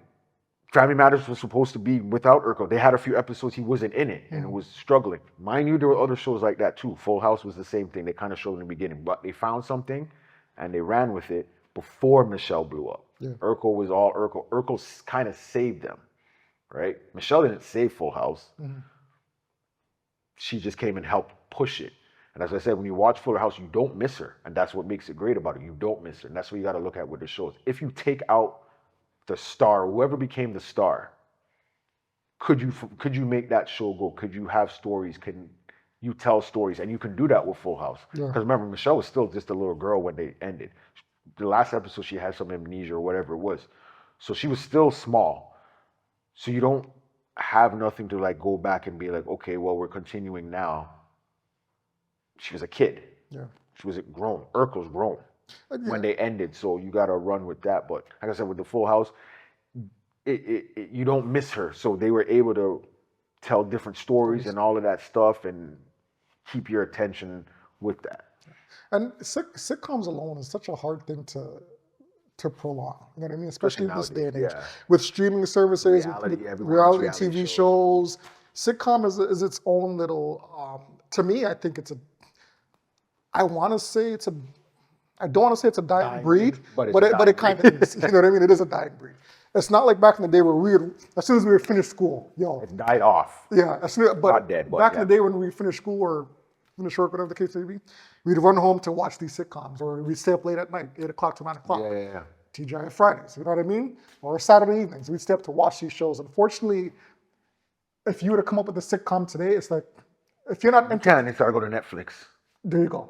You know what I mean? It's like if you're gonna not go there. entertained right away, or if there's, And you got so many to compete against. yeah, it's a hard genre to keep on and for it to flourish because there's so much competition out there right now. And that's the thing too. Without TV, like back in the day, you knew what day your show was on. You knew, okay, Monday, Fresh Prince, Blossom, or whatever it is you watched after Fresh Prince. Well, you knew Monday was Fresh Prince. Yeah. Sunday was Simpsons, Married with Children, In Living Color way back before those ones even popped up. But Sunday even had their time. Monday had time. Tuesday, I think, might have been like Home Improvement at 8 or something. Like Tuesday was whatever. Wednesday was the 90210 type of crowd and the Melrose Place, those ones. Thursday was Martin, Living Single, New York Undercover. That was my miss those lineup days, right man. I there, miss those B. days. I miss those 8 to 10 was solidified for me, right? You're missing a good show. You're missing VIP. Yep. Which VIP? VIP. Pamela? Anderson. What do you mean? I was watching that. Yes, I was watching it for Pamela. I don't care what anyone says. You know you are. But that's another one. They had some storylines on that too. There's plenty of shows we're missing. There's plenty of shows. I know. There's nothing we're missing. But you had your days and you knew what day. Friday was just TGIF. Done. Yeah, I'm just while you guys are talking, I'm just thinking like, what is there out there right now? Nothing, because there's a streaming service. It's at any Yeah, but time. even what's up? But even on the streaming services, like what shows? Because there's such a multitude and like it's an ocean of fish of shows. Yeah. So how do you stick to one show or one sitcom? Say, you know what? can't. You guys need to catch on this. Back in our day, even though we just listed off a lot, it's like a small group into comparison to what's out there right now. And You it know was what I mean? one. It was one day, and it was one episode that day every week. Yeah. There wasn't, okay, I'll watch it tomorrow. I'll watch it Yeah. the next day. You watched it. If you missed it, if you didn't have your VCR set up to record it, Yeah. you were missing it. Or you had lucked out when they were running repeats, Yeah. and you catch it. You might watch it, look at your TV guide. Yes, we had a guide that told us the time, the day, and it described what the episode you might watch. So if you can catch it, knowing when they run the repeats, you go through it, you look, ooh, okay. If they put a description, now you know. If they didn't, you just have to remember and tune in, and hopefully it was the episode you didn't see. Like, you had to put in work back in the day to watch TV and If you weren't going to be in front of your TV at that point, you had to schedule your VCR. Ain't no such thing. What do the youngins call it now? PVR or even past PVR right now? Yeah, they don't even. They're still there, but it's YouTube. Shout out to all the people that still have VCRs, if you still have them. I got one upstairs. You still have it? It's not. I don't use it, but I got it. Listen, 20, 30 years from now, they're going to be vintage. You can sell that for It's a for pretty VHS point. DVD player.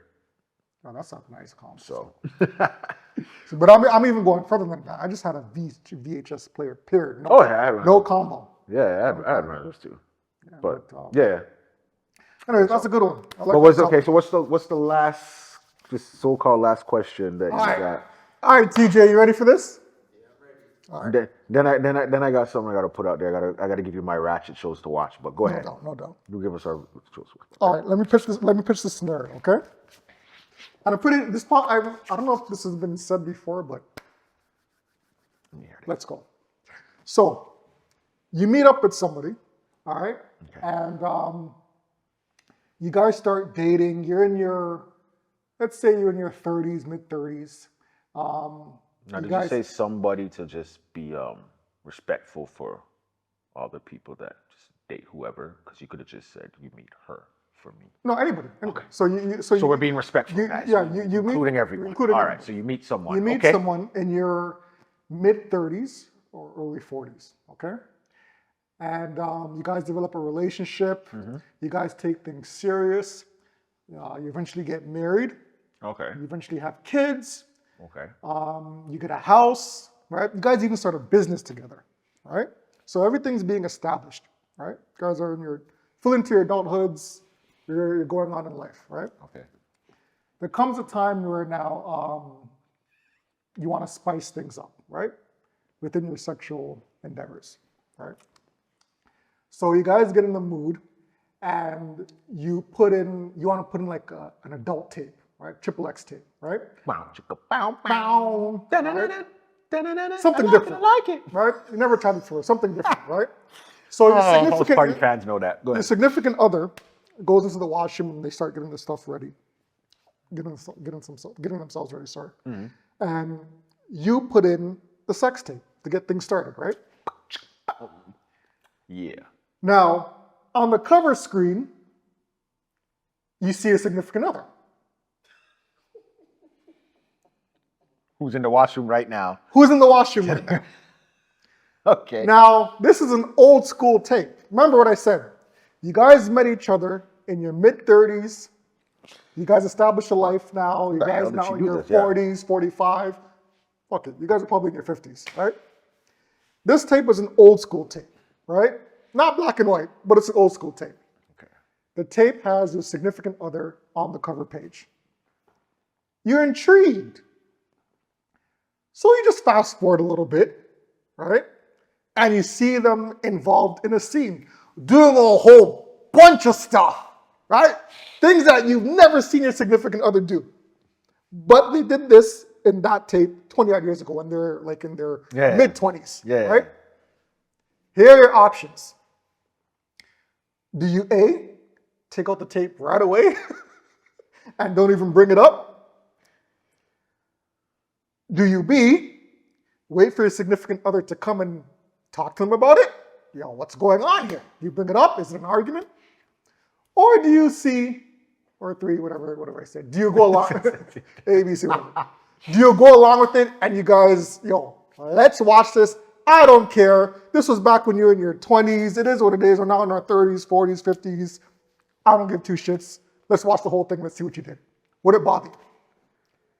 Which option are you choosing? Option 1, 2, 3, or option A, B, C? Okay, so you know me. I got to give you probably 2, because I'm a Gemini, so there's 2 of us, right? I got to give you 2 options. I got to give you 2 answers, kind of. Got you. Okay, because 1, obviously, situations matter. It depends leading up to it. Like, how were we before that? Did I try things and she was always like, no. No.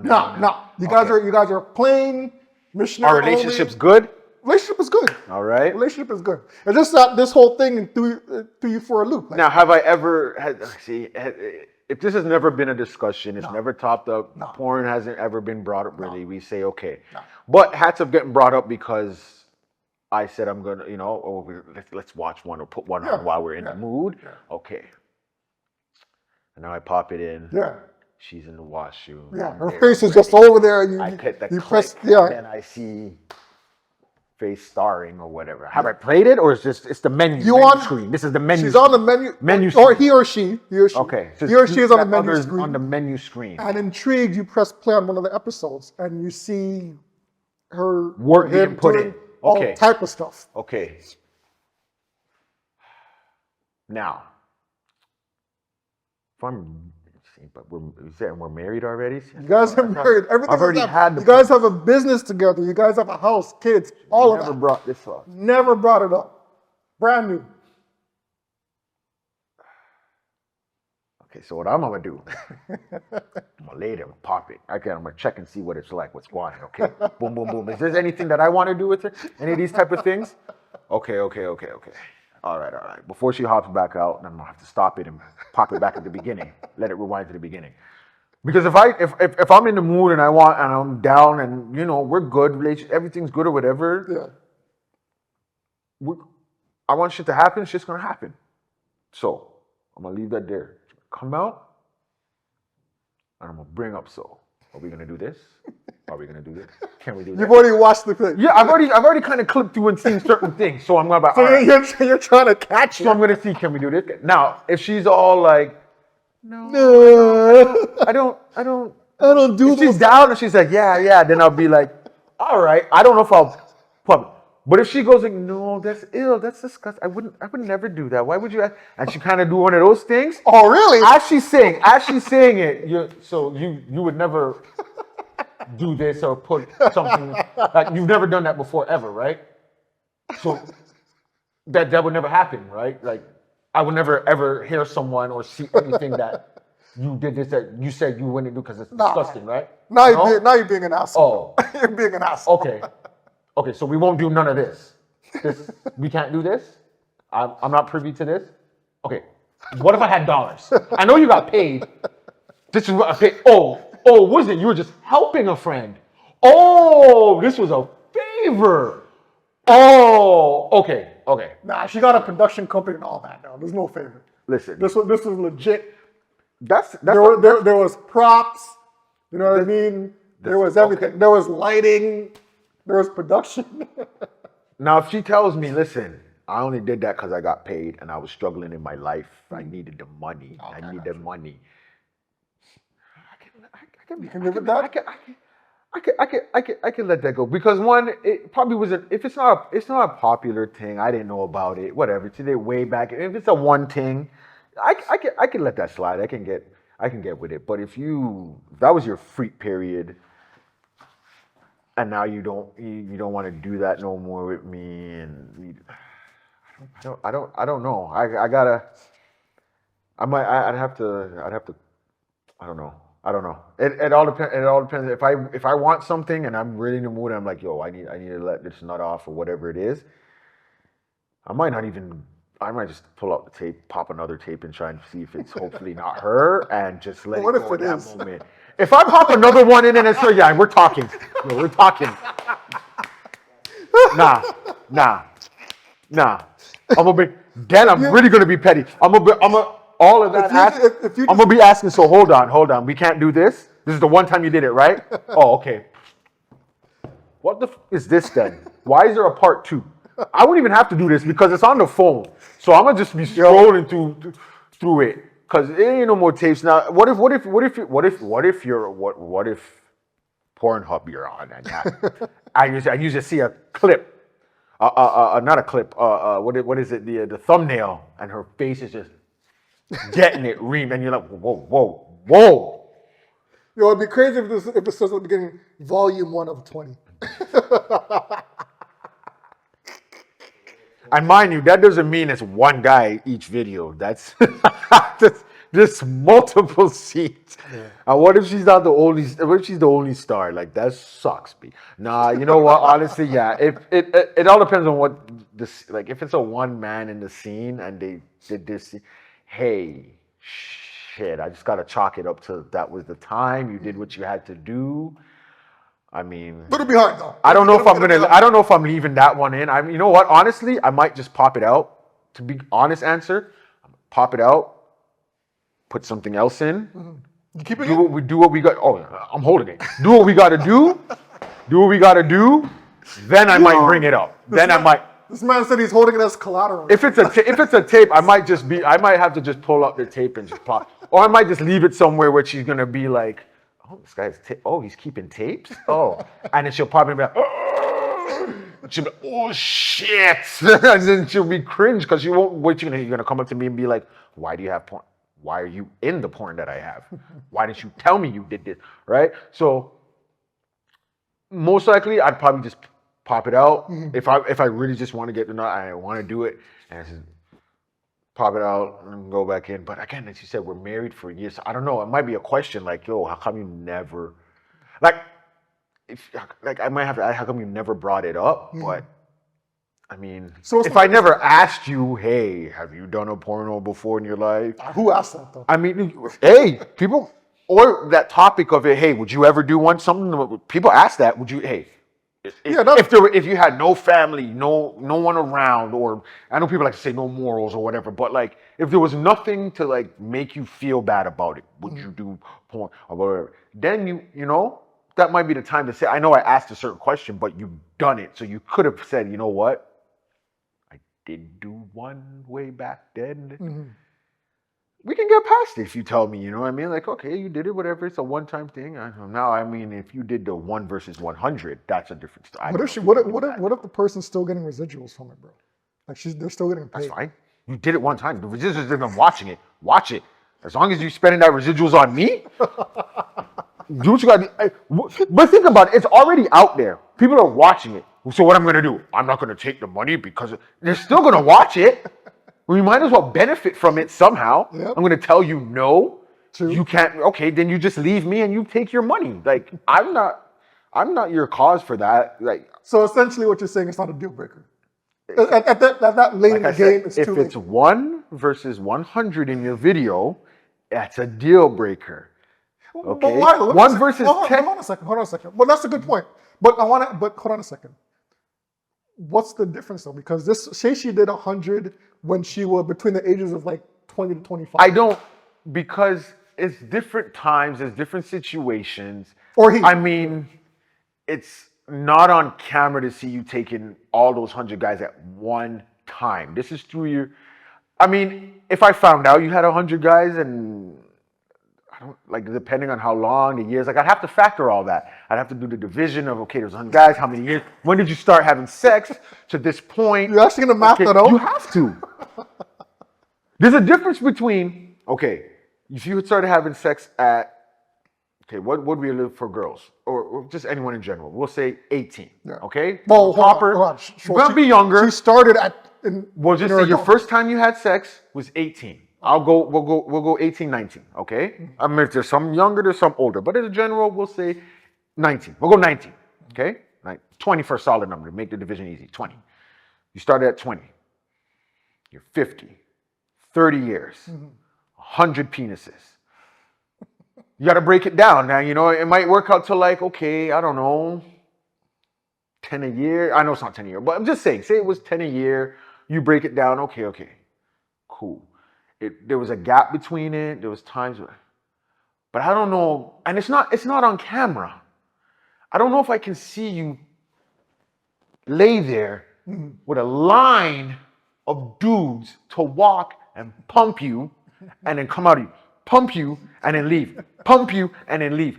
No, I that's a little too much. And then, are they finishing on you too? Like you're taking all of this at once on? It's just too much at once. It's like food.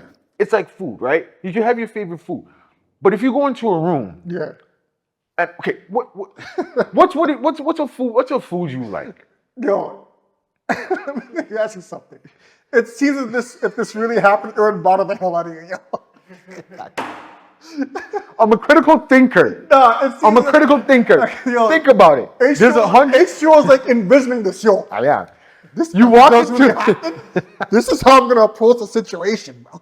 This is all hypothetical. You bro. walk. Say, I know, but you walk. But I'm just trying to say we can. As I'm saying, there's two sides, right? Gemini. There's the what do you call it? The Critical? hypocritical side. And then there's the you got to break it down side. Like if you want to get into it, we can get into it. Okay. You could do surface. I'm just saying okay. if you get into it, I'm just trying to give a comparison. Like the people where you're saying what's the difference? This is the difference, right? Say you you have your favorite burger. Mm-hmm. From 20 to 50, you've had it 100 times. okay. But it's at different times, right? At different times you've had it. Now you go into a room, there's 100 burgers right there. You're gonna sit down and you're eating all 100 of them at once. By the 10th, you're gonna want to throw up. You're sick of it. You don't want this no more. That's what that is. I come into a room and I see you taking 100 penises at one time. I'm sick to my stomach. I don't want to be around you. I cannot handle this. This is disgusting. Like you're painted in white, you're black, or you're this color, or you're whatever it is.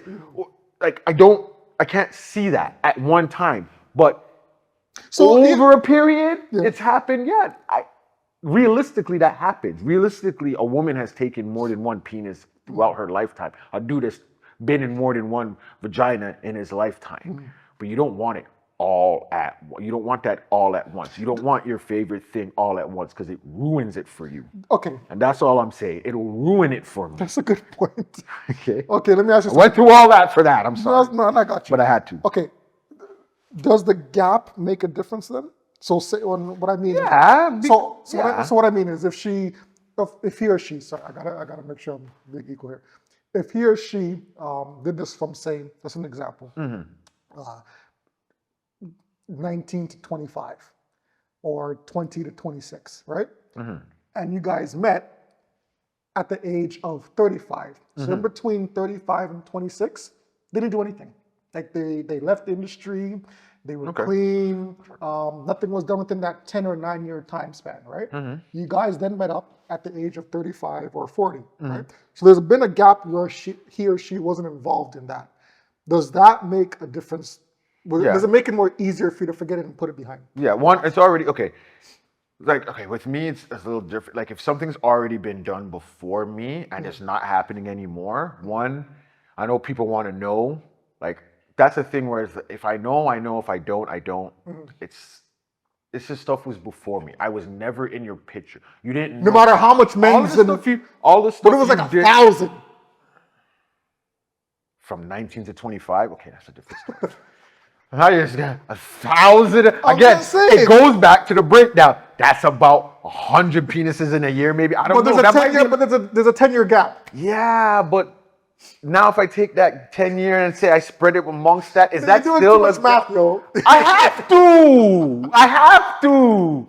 Because I'm putting myself, but you're putting yourself into this person. So there's a difference between there's 1,000 and say she did 10. Or he or she did 10. Wait, okay, fine.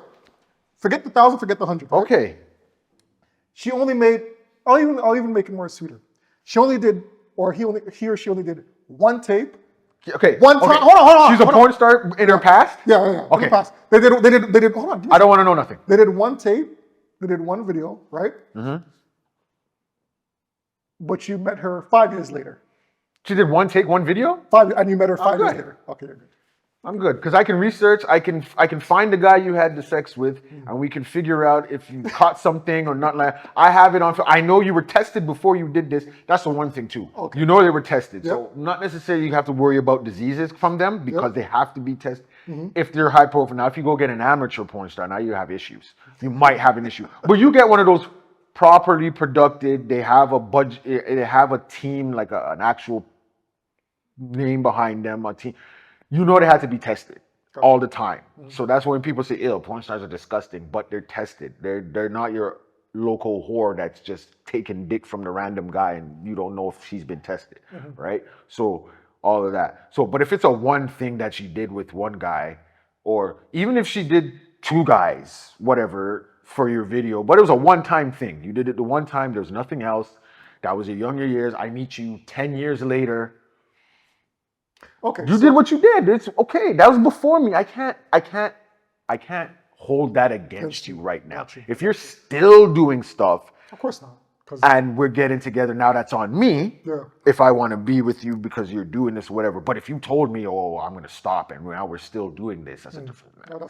That's a whole different thing. But if it's in your past, it's same thing with dudes where people, oh, would you want to know how many partners your girl's been with? Like, well, no, nobody cares about that. But I mean, because maybe within a certain amount of time, maybe within the last, like if we just got together, maybe within the last, I don't know, 3-5 years, I might want to know, like, kind of just, or maybe 3 years, just because. Yeah, but we're talking about some. Depending. No, I'm just saying. The initial argument was something that happened I'm just 20 years ago. Outside I your don't want to know how much people you were with. Go back 20 years ago. I don't care. Like, if 20 years. If someone's bent on that, then that's too far. Yeah, that's too far. But again, if you were known as, I don't know, if a story came out that the people like, yo, she was a big whore back in her day. Like, she took hood from every single where, anybody, anytime. I may want to know. I don't know if that'll be a deal breaker, especially if you're done that stuff or whatever. I just want to know, so I don't need to know that shit's gonna come up, or if someone comes up to me and tries to tell me shit, I don't need to worry about it. Like if she came to me and told me, hey, this is what happened in my past. I did this because of this, because you know what? I was my young years. I was foolish. I was young. I was reckless. I was a rebel. I didn't care about stuff, but you can work it out. I stopped, and then from this year to this year, I was getting myself together. We can get past or whatever. I just don't want to, everywhere we go, people are looking. And well, why is this person laughing? Because I slept, They have a copy at home. they slept with, I slept with him and back in the day, and him and his boy. Like, nah, it's too much. But yeah. Oh no. What would I do? I wouldn't be overtly mad because, like you said, it happened in the past. If we're like in our 40s, 50s, and we're trying to spice up stuff, right? Mm-hmm. And they did this, and she did this when she was in her like early 20s, 25, or whatever the case may be, and I met her later in life, it wouldn't bother me. However, let's put an asterisk somewhere.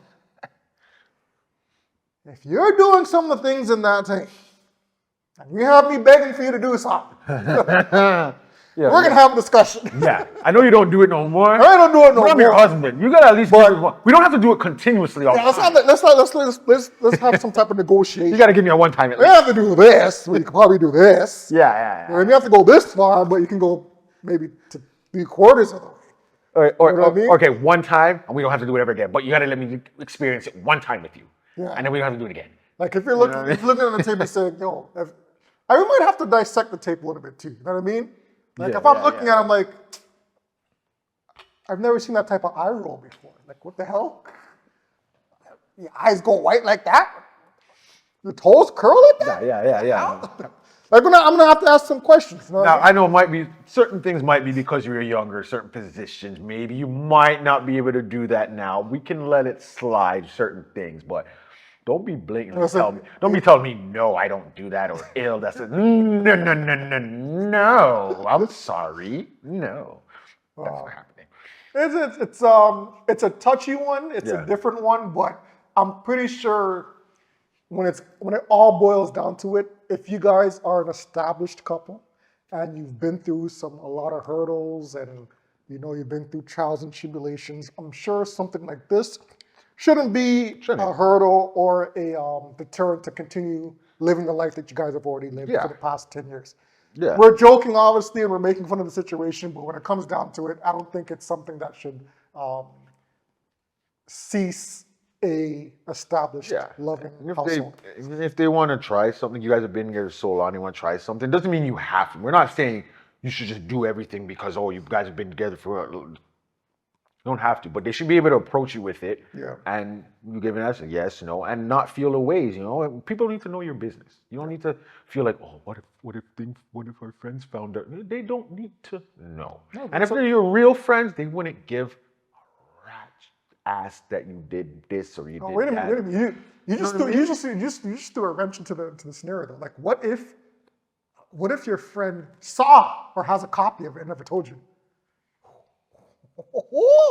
You trying to make this go even longer. You brought it up just now though. I know. But I wasn't trying to bring it up to if I'm brethren. Okay, so if you saw a video, okay, and didn't, and I have a copy. When did you? Okay.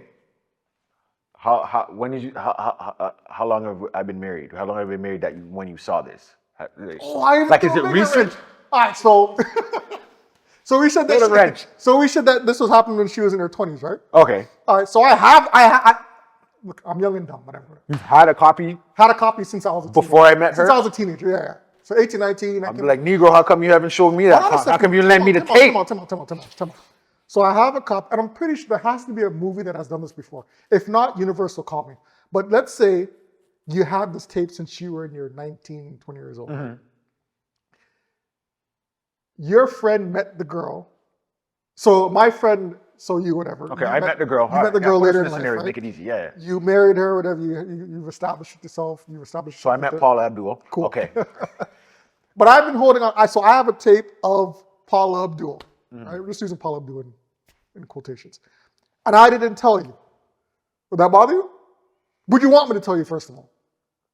Knowing that it has her doing a whole bunch of raunchy stuff. Yeah. Honestly, off the bat, like if I introduce you to her, I'll be like, yo, this is my girl. Like, damn, she looks familiar. See, I wouldn't want you to do all that. That you don't need to do right off the hop. Hold on, Paula. Come to me for a second. Yeah. Something that look familiar still. You're an asshole still. I'll I'm fight gonna be you. an asshole. No, but hopefully you would at least pull me, or at some point be like, yo, I've seen her probably like 100 times. I know what she looks like. Yeah. Okay. My manhood knows what she looks like. Okay. I'm like, what do you mean? Like, I don't know. She's done tape. She's done a tape before. Like, I have her like a videotape of her going at it. But I got it like when I was Right? like 20, so don't worry about it. So okay. We need to play the song, eh? If you brought it to me We then, need to play the song. I don't know. See, if you brought me at that exact situation, You can't get mad at me. no, I'm not gonna be mad. Yeah. No, that's what I'm saying. I wouldn't be mad at you because you already brought.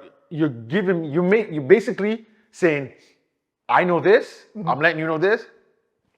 Do with this as you feel. Right? Do I have to give back the tape? Why would you have to give me the tape? I don't want the tape. So I don't give a shit. I can keep it? Tape it. You have it in your vision. I'm pretty sure you know what it looks like. Like, you get rid of the tape isn't going to do anything. Aye. You've already done what you But did it doesn't before. bother you that I still have the tape? I didn't know her. Like, but I still have the tape. We gotta stop claiming people and acting like we own people. No, we don't. And shit that they've done before. That's cool. They gotta fix that. They can't fix their path. There's a tape already. How do I know you don't have copies? Like, you can lie to me. Like, I'm not gonna stress myself. Hold on a second. You're not gonna stress yourself, but now me knowing that that's your girl, I might want to pull up the tape. Might want to dust. Go ahead and dust up the tape. Are you gonna tell me this? Don't tell me I that. have to tell you. Exactly. So I'm not gonna know. So it doesn't. Why am I stressing if you have? What am I gonna do? Get rid of the tape, dog. Okay. I'll get rid of it. Don't worry, dog. Am I gonna know? I have to come to your. I would have to come to your place. You'd have to put it in. I'd have to know. Okay, that's the tape. See you take it out, destroy it, put it in the garbage, throw it at sea or whatever it is. But even then, Some men might do that. But even then, how do I know you didn't have a copy? How do you make copies back in the 90s? You can make copies. Okay. 1819, could you make copies of VHS? Yes, you could. You dub it to another VHS. Dude, there's always ways to do things. Just like you dub tapes. I'm pretty sure people in the film industry can do that. But me as a 18, 19-year-old in the friggin' 1980s. But again, okay. I wouldn't know how to make a copy. But there's other people could have copies. Like, if there's copies out there. So what am I going to stress myself to be like, dog, get rid of the tape, don't ever look.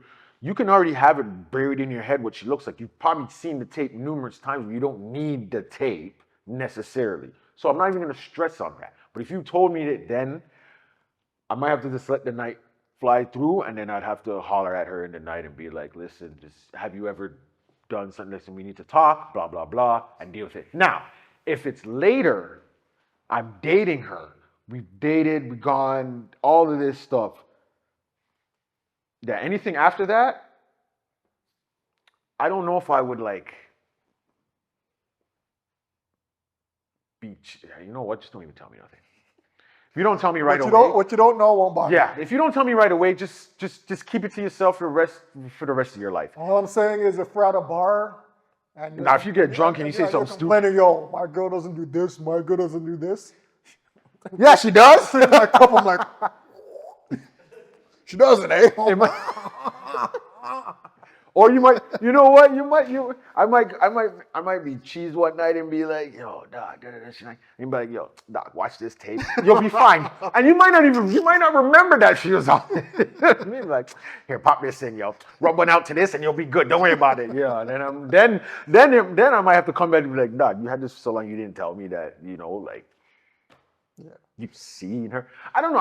I might be different. It might just be me. Like, stuff that's already happened is out of my control. I don't want to let it stress on me. I don't want to harbor on that and thing. It's just moving forward now is what we have to deal with. Yeah.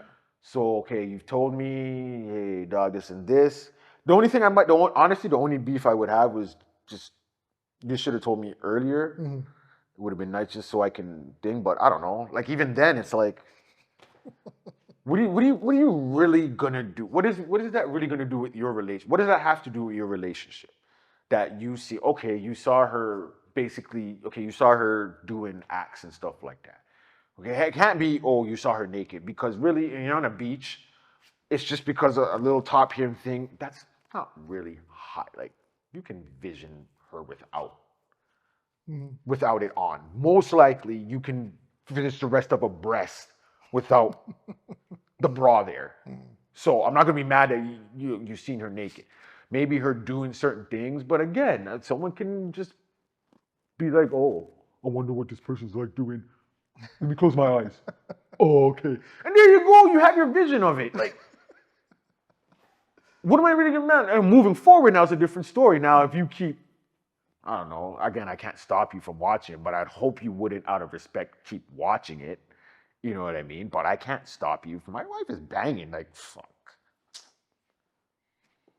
I can't be mad, dog. I can't be mad that like, I just don't want to know nothing. Just don't tell me anything. I like to say, the less you know, the better. I don't need to know. I don't want to know. Your boy may call me Mario. I don't want to know. Your boy might come up to you afterwards and say, if it wasn't for your wife, I'd have like 1,000 kids right now. I want you to think about that. So she helped you. She saved you from being a deadbeat dad, possibly. Where's the money? I want you to think about that. Where's the money? If it wasn't for your girl, your wife, I'd probably have like 1,000 kids right now. Unfortunately, all of them in the toilet or on tissue paper. But so you need to thank my wife. So you should be dishing out some dough for all those child support that she saved you. You see what I'm saying? See, you can't look at all the negative. You got to look at a positive on anything that happens. You got to spin the positive on it. What are your opinions?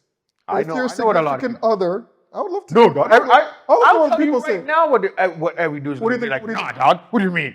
Fuck that thing, dog. I'm getting rid of her, dog. You can't do that. No. Majority are going to be, because majority of men need to be the, I don't think so. I'm the ruler. I will never allow no girl to do this and that. My girl would never do that. Nah, my dog. I know most guys would want their boy to tell them right away. Or adversity. I need you to tell me right away. Ladies. Or adversity ladies. That's what I really want to hear. What the ladies I want to would hear do? the ladies what would do. If you pop on a video and you see your man digging out 2, 3, 4 girls in a scene, or one, whatever it is. I know one girl will mess with you, but if he's digging out, maybe you can get past one, but if he's digging out 2 or 3 girls in the scene, can you handle that? Are you? I know the freak ones will. They'll probably like, do that to me. But other ones, he's a great guy and he's a great man. He's not an asshole. He's a provider. He's a provider. He takes care of you. All of that stuff. Check mark all the boxes. 20 years before you, for him to get to that, for him to be able to take care of you, you have to dig out a few women. Yeah, he was coming in just like a policeman. And everything was happening. Everything was happening. Red light special. Okay? Everything happened. Whether he does it with you or not now was whatever. But he did what he had to make that money. Whatever it is he did it for. Let's hold a bet. Could you deal with it? We should hold a bet. Do you think... What if the money they have now came from that? Are you okay? Like, could you stay with your man? He's not doing it. Maybe he's not doing it anymore.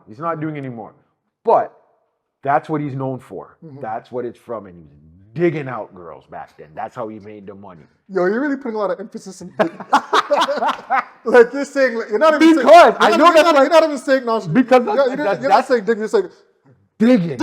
Yes, because I don't want them shoveling. I don't want them thinking he's just like, my man is putting in that work into the girls, because in the same way he puts work into you. Can you handle that? Because remember, the porn industry is different between men and women. Women, they fake it a lot of the times and whatever, and there's a lot of them, so it's whatever. Those men, there's very few, so okay, but remember, he's banged out all of the top stars, most likely, right? And I'm just saying, when he busts a nut, he's actually busting a nut. The girls can fake it. It's whatever. And it didn't come. And you can be the first guy to make her come in real life and all of that. You know you weren't the first guy. I'm just saying, ladies, can you deal with it? Opinions matter. So we'd love to get your both feedback. sides. Both sides, females and the male side. Is this something that you could stomach? No pun intended. Right. Take it on your stomach. Take it on. In or on? Or would you be able to take it on the chin? You know what I mean? Like, is this something that you can take? Is this something that you can live past or look past? And you know what? It happened. It's in the past. We move on. Are you gonna be like, oh my gosh, this is disgusting? Or are you just gonna be like, next? Which one is it? What are you doing? Okay. What do you guys say? The last thing. Right. What are you watching? Right now? Yeah, you watching anything? Anything you want people to watch? Anything? What am I watching right now? Right now, I am watching Goosebumps. Oh. It's a remake on. Yes. I've seen the on ads for Netflix. it. It's on Netflix, yeah. Disney. Is it Disney? Or is it I want to say Prime? no. It's. I think it is Netflix. Netflix? Okay. I could be wrong. I could be wrong. I think it's on it. But anyways, I'm watching it's a series. It's basically a spin-off of the show, but in a more mature, adult-themed way, right? I remember back in the day, I used to be a huge fan of Goosebumps. Not only the books, but also the show when it came on.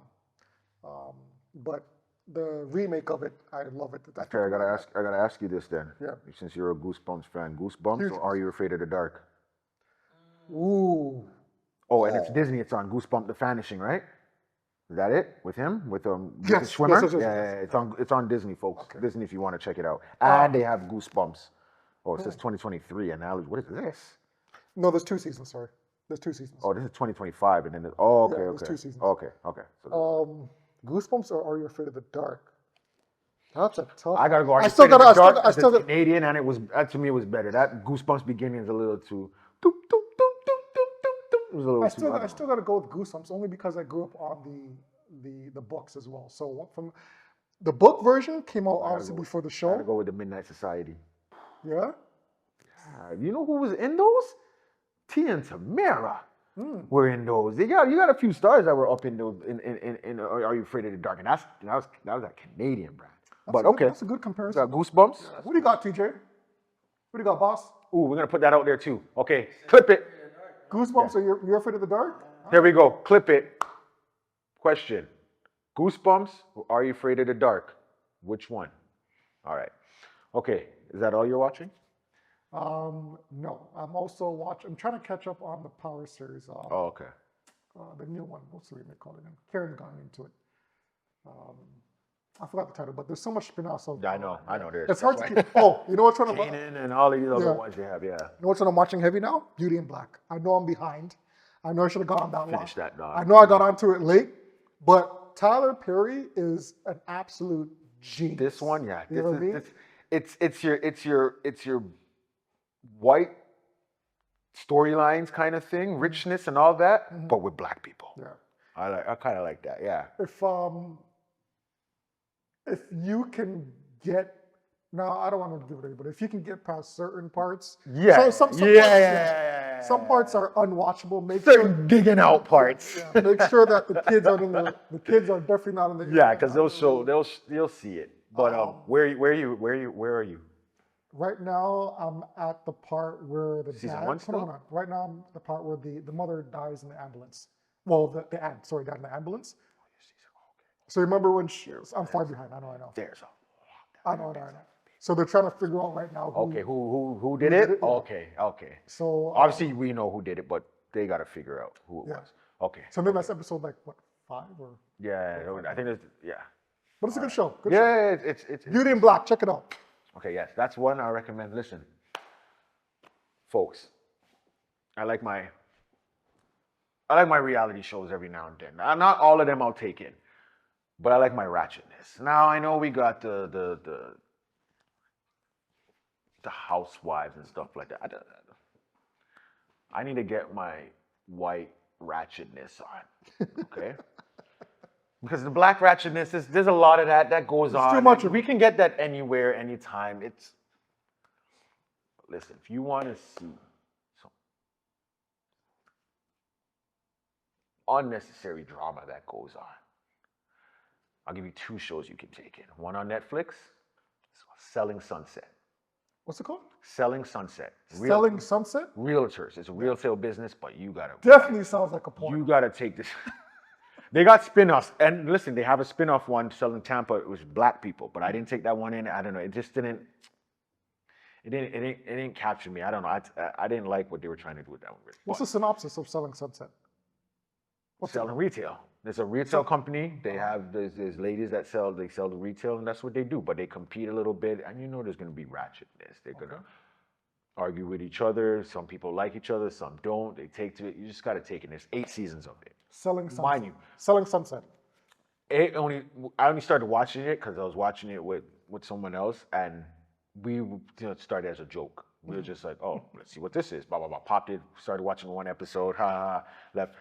But it kept me. I just wanted to continue seeing what's going on. There's just one of the characters got me, and I was like, she's only in it for like the first season or whatever. But it's just crazy. And this stuff you see them just getting upset about. And these are rich. Like, they're selling rich homes, like in California and stuff, like big homes, like $20 million home, $10 million homes, I think one of them, they tried to sell like a $60 million home or something like that. Like, it's crazy money. But the beefs and the pettiness that goes on, oh my God, it is just so. And now I got a new one. I think you just had me at Selling Sunset. Just at the title alone. They dropped their new season. I had watched the other season, I think it was last week, but they dropped the new season. The Secret Wives of Mormon Wives. I heard about that. I heard think that's what it's covered. Doc. I heard about that. Is it good? I don't know. I think it would be boring when you talk about. No offense. Because they don't try. They're trying to. No offense to my Mormon people, but I thought they're not. They don't want to be the typical Mormons. Okay. They're trying to. They have. If you go on TikTok, they have a TikTok called Mom Talk. So people know about that. They're called Mom Talk. Ratchet Mormons. Right? And that doesn't sound like it goes. Secret Lives of Mormon Wives. Okay. That's them. Yeah, they're definitely not. They don't look Mormon. Right. So they're the updated. They still follow rules and stuff, but it's not what they're trying to. For the women, have the women be more free. Okay. With what they want to do. More liberal. More liberals kind of thing. So that's what they are. Whatever. Stuff that goes on. The first season they had their beefs. It's basically around one character, Taylor.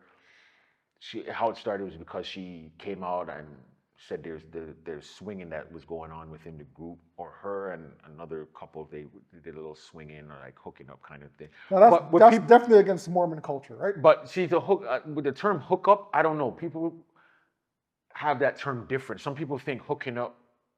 To me, hooking up means you guys had sex. But to some people, that's just kissing. We made out. We hooked up. Okay. So I don't know when they say we hooked up what it means per se. If there was sexual, but Mormons, there was hooking up. For Mormons, it could be obviously kissing someone else that's not your spouse is already. I touched their toe. Yeah. So they have that stuff, right? So there's that going on, and then there's people who didn't like that she did it. There's some who are they side with her, they didn't, and then there's one girl who just doesn't care about that, and like they didn't like it, and so you figure, and she kind of left herself at the group, separated herself, and they got past and certain things. On the second season started, you figure, okay, everything's better. You got a second season, you figure. Let me ask you so I'm almost done it. I'm on like the last episode, and it's more division like even than before, but it's like okay. Let me ask you something. Ratchetness. Let me ask you something. So you like these reality shows? Some of them. Does it do you think it's actually 100% reality, or do you think there's some production in it? There's production. They say it too. There's some things where they want them. They want you have to be a certain way. You can't. They can't be born. That's why certain people they don't allow on. Like you have to amp up the situation a little bit, because sometimes you'll see like, why is this such a big deal? Why are you making a big deal out of this? But they do it for entertainment, for the show, right? It's something small. It could be like, oh, I knocked over something and it spilled on this person. And you'll be like, okay. But they'll make it seem as like, oh, it spilled. Oh, they did it on purpose. Get that bottle. Why would they knock that on you? Why did they do that? Remember they had beef with you before, and all of a sudden, they picked up something there before, but now all of a sudden they knocked it over on you. You know what I mean? Like the little things that like escalate, and it's for TV, right? Because I'm pretty sure there's a lot of time where nothing's really happening. There is no drama, but they need drama to go because something happened. Like there's sometimes it'll be like 3 days later or 5 days later. What the hell happened within those 5 days? Probably nothing that they could put on the camera. So something, a little issue happened, let's just drum it up a little bit more for it. You know what I mean? So I'm on vacation next week. So on my bucket list, I got Selling Sunset, and I got The Secret Lives of Mormon Wives. Did I get that right? That's only on its second season. There's 2 seasons of that, I'm gonna and watch Selling Sunset had 8. So whichever one you want to go with, it's 10 episodes. I'm So gonna binge it. I'm gonna binge them. all right. Sounds good. Right, so yeah, now you guys can watch all of those things. Anyone want to shout out? Shout out to the wife and kids at home. Karen, I love you. Pleatheo, I love you. Nerdskis. I don't know if you want me saying your name out there, but you know who you Shout are. out to TJ Bossman for doing Kids, an all of them. excellent job. Couldn't do this without you. Let's Go watch. Leafs, go. Go Knicks, go. Anyone where needs your car taken care of, auto care, Mr. G's Auto Shop. We'll put up a card and everything. sure. Shout that out, homegirl. Chantel has an auto body shop. Take care of your cars and all of that stuff you need. So Mr. G's Auto Shop. Check them out. I gotta attest to that. I brought my car there to get done. I got the rims done. Got some other jobs in it, some brakes and some tires. They did an excellent job. Shout out to Mr. G. Shout out to Chantel and her brother. You guys doing an excellent job. We need you. All right. We all we got. Peace. Next time, we got you. Whoop, whoop.